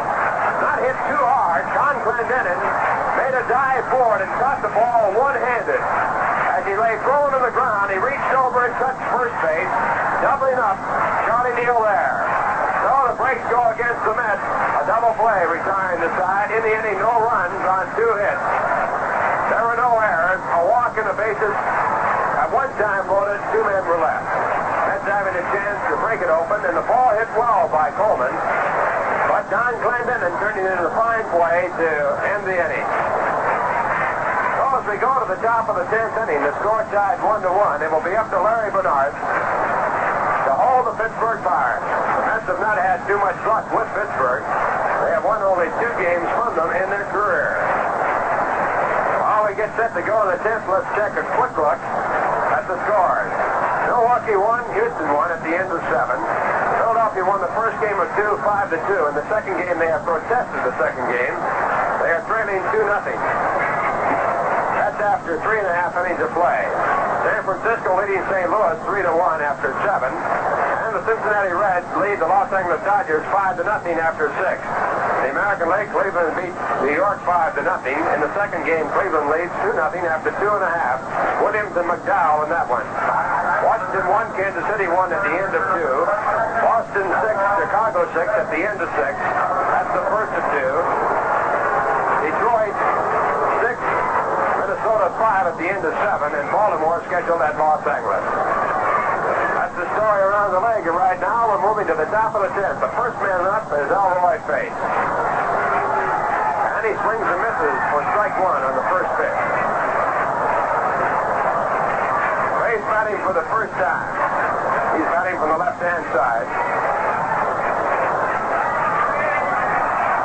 And Bernard comes back with a curve to get strike 2. Another swing.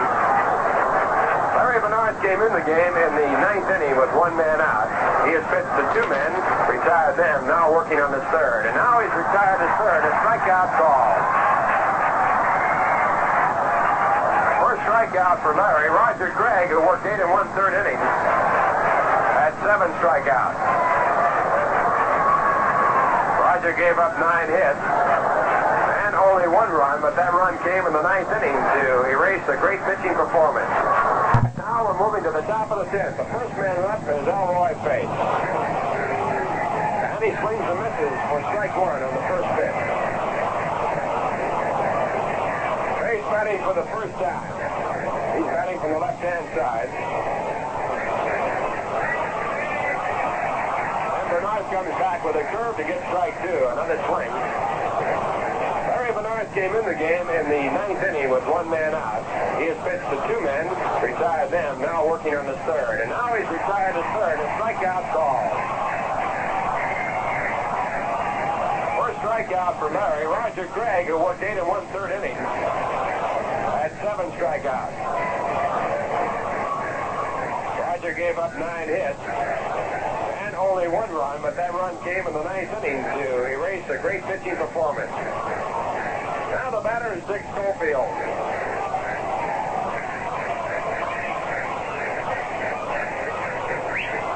And the first pitch to Dick is a strike call. Schofield has struck out twice, bounced back to the pitcher and walked. Batting at .234, batting left-handed, he's a switch hitter. And Bernard's with a fastball outside, and the count now 1 ball, 1 strike.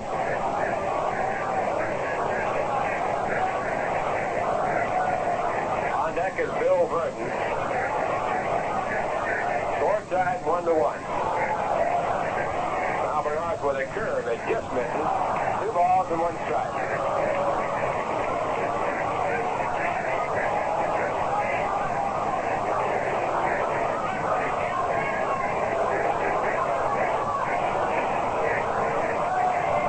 Here's the windup in the 2-1 pitch.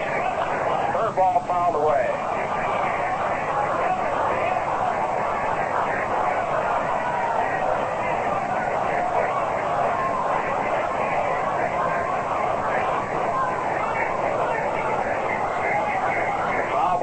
The count go to 2-2.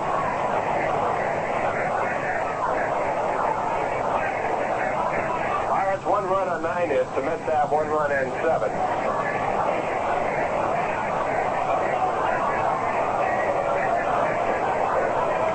Now the pitch back to Schofield high for ball 3. 3 balls and 2 strikes.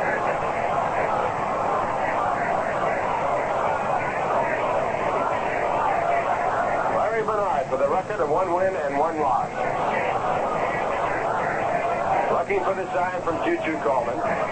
He takes it. Here's the windup and the full count pitch. It's over. Hit on the ground to short. Chico Fernandez up with it. In time to first base for out number 2.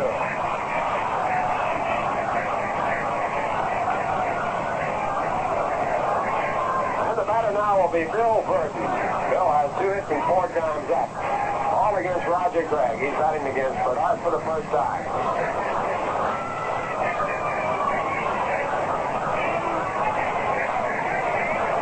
Verdon, a left-hand batter, batting at .236.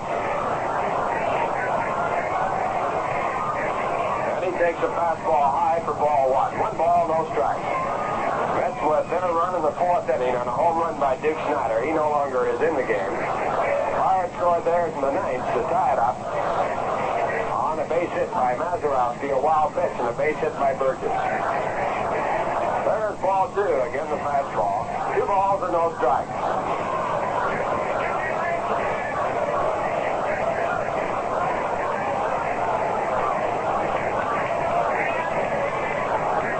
Back to the plate, and there's a bouncing ball to short. A tough chance for Fernandez. He picked it up after dropping the ball, and his throw is late.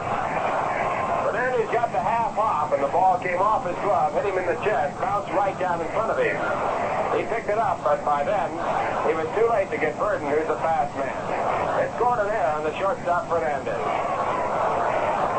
That is the first error of the game. And it gives the Pirates a base runner at first base and brings up Willie Stargell. Score tied 1-1. Stargell batting in the third position in the batting order is 1 for 4.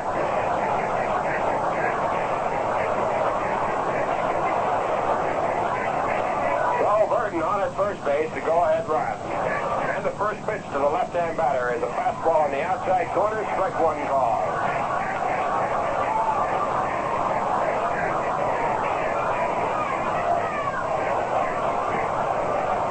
Top of the 10th inning. 2 men out. Pirates batting. Now Bernard back to the plate with a curve. This one is fouled away, and it's strike 2.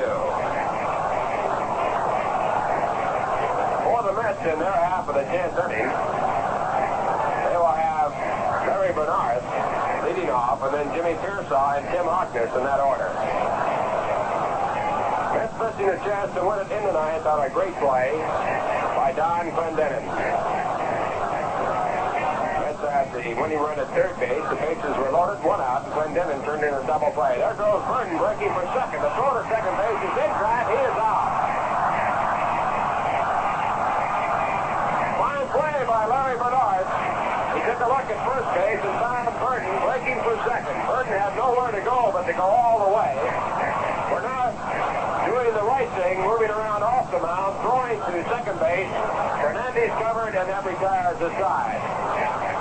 In the inning for the Pirates, no runs, no hits, 1 error, no one left, and the score at the end of 9.5 innings of play, the Pirates won, the New York Mets won.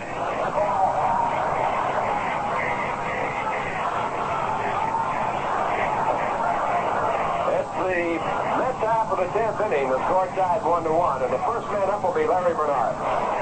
On the mound for Pittsburgh, it's Elroy Face, and the first pitch is swung on and missed for strike 1. A good inning pitcher, one time a catcher in his early career.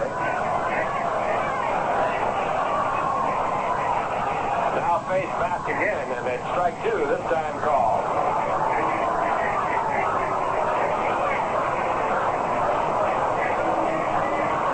Bernard is 0 for 6, looking for his first Major League base hit.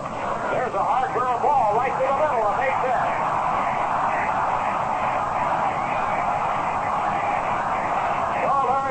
Gets his first Major League hit, and it's a big one. That is the winning run at first base, and now it's going to be Rod Cadillo running for Larry.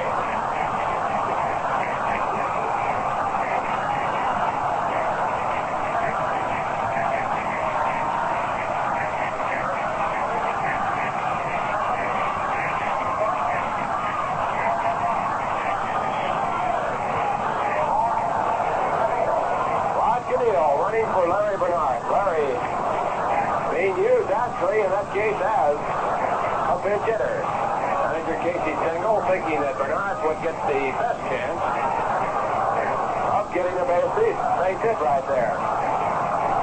Now the batter is Jimmy Piersall. Jimmy is 0 for 4, batting for the second time against Elroy Face. Piersall's first 2 times up found him hitting the ball well, but coming up with nothing but at bat. Deep drive to right, the smash off the hand of Vernon Law. Here's Face with his first pitch. Piersall bunts, the ball goes foul, and then in giving chase for not catching up with the ball. So it's a 1-strike count. The 2 starting pitchers in this game, Vernon Law, pitching fine baseball, and Roger Craig. Vernon Law went 7 innings, gave up 5 hits and 1 run, a home run to Duke Snider. Roger Craig went 8 1/3 innings, gave up 1 run, allowed 9 hits. Roger struck out 7 and walked 1. Law struck struck out 5 and walked 2. Now it's up to Elroy Bates and Larry Bernard. The game is in their hands. Bates on the mound.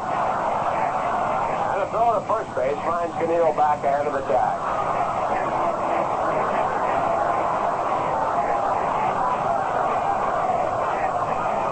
Bottom half of the 10th inning. Here's the pitch by Bates. A pitch at, no play on.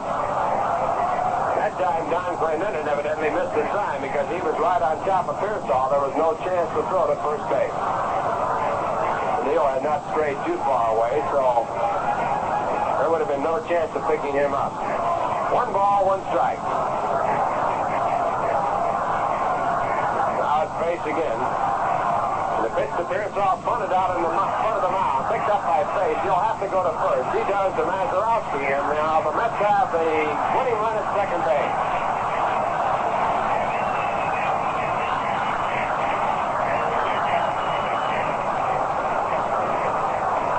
Big sacrifice bunt by Jimmy Piersall, and now it's Tim Harkness' turn. Tim has 1 hit and 4 times up.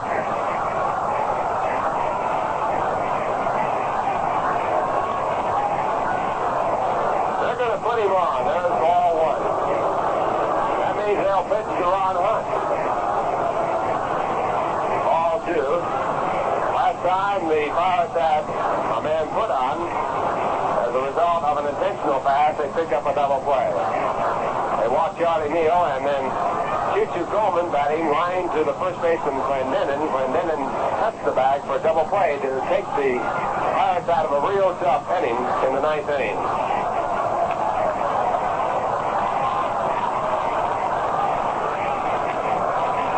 At Cincinnati, I should say at St. Louis, Willie Mays has just hit his 3rd home run of the game, and the Giants now lead the St. Louis Cardinals by a score of 6-1.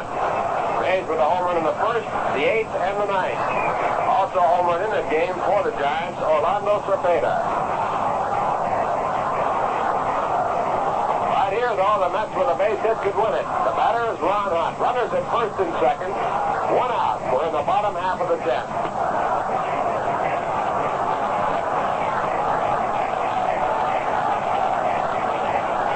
With no hit so far today. He is 0 for 4. Right-hand batter. And the first pitch is fouled away for strike 1.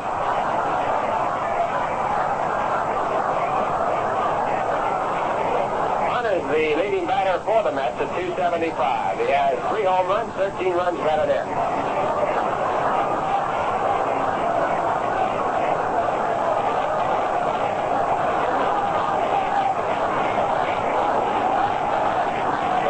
On at second base. Tim Harkness at first.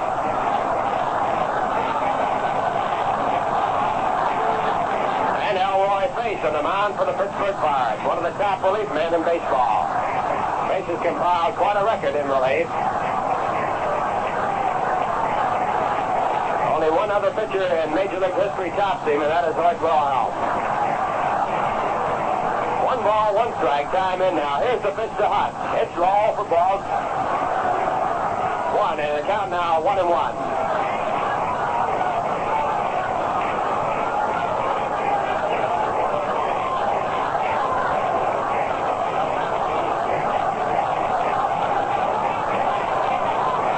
They're taking plenty of time now set. And the pitch to Hunt is a slider over for strike call.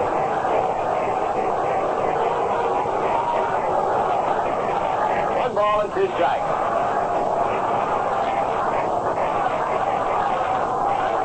Elroy Bates.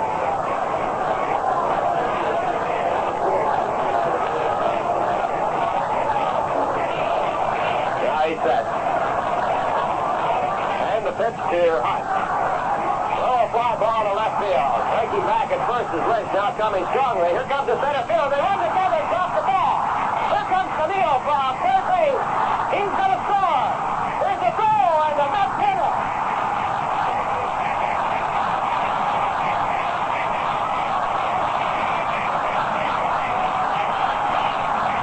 Jerry Lynch and Bill Burton ran together out in left center field. Lynch was hurt on the play. He is now up, and the ball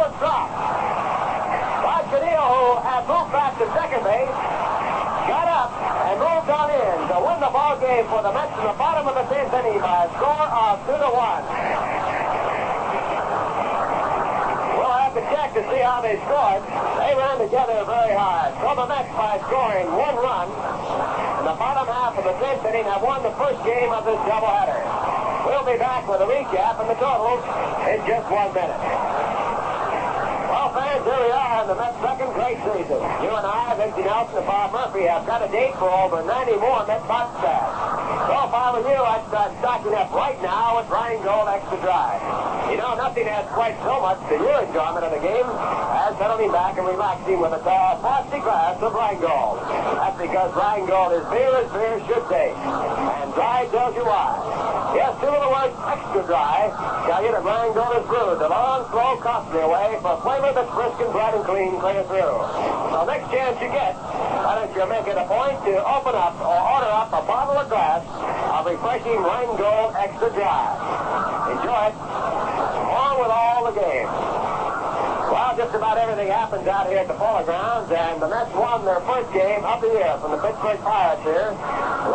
Gary Lynch and Bill Burton ran together on a fly ball in left center field. Rod Cannell scoring on the play, giving the Mets a 2-1 victory. The losing pitcher in the ball game was Elroy Faith. Elroy picking up his 4th loss of the year. He has won 2 ball games. The winning pitcher in relief, Larry Bernard, his 2nd win of the year. He has lost 1.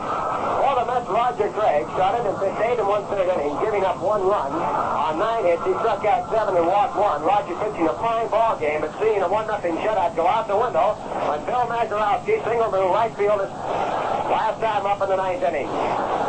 Jerry Lynch was the next batter, and he bounced to first base. And as he went to first base, it was out for 1 out.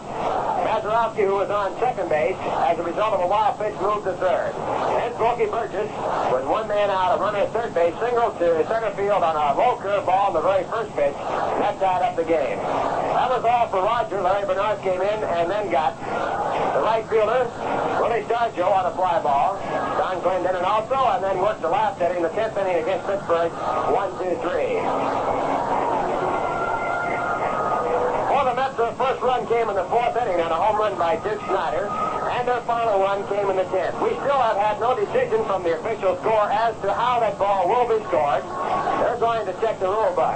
On the play, Gary Lynch in left field came charging on to go after the fly ball. He got his glove on the ball, but he was hit at the same time by Bill Burton, who was also coming for the ball. They crashed together in a big heap, went down. Lynch was hurt on the play, and the ball rolled about 15 feet away. Rod Cannell, who was on second base, scored, and that's the way the game ended, 2-1. For the Mets, 2 runs, 8 hits, 1 error. For the Pirates, 1 run on 9 hits, and no errors. Don't forget that the Mets will have another game coming your way in just about 30 minutes. Now they're going to give the official scoring. Kirby scored an error on Jerry Lynch, and believe me, that poor guy got the short end of that deal all the way around. He had the ball in his glove and was hit by Burton, and Burton knocked it out. So he gets the error, and it's going to go as an unearned run, but the Mets still win it 2-1. Tickets are on sale for games coming up with Milwaukee, St. Louis, and Cincinnati at 3 convenient locations, downtown at Grand Central Station and Pennsylvania Station. Also, tickets on sale right here at the Polo Grounds at the advanced reservation windows. Final score of this game, 2-1. The scheduled pitchers for the second game coming your way in about 20 minutes will be Al McBean for the Pittsburgh Pirates and Tracy Stollard. Right now, though, we return you to your local station.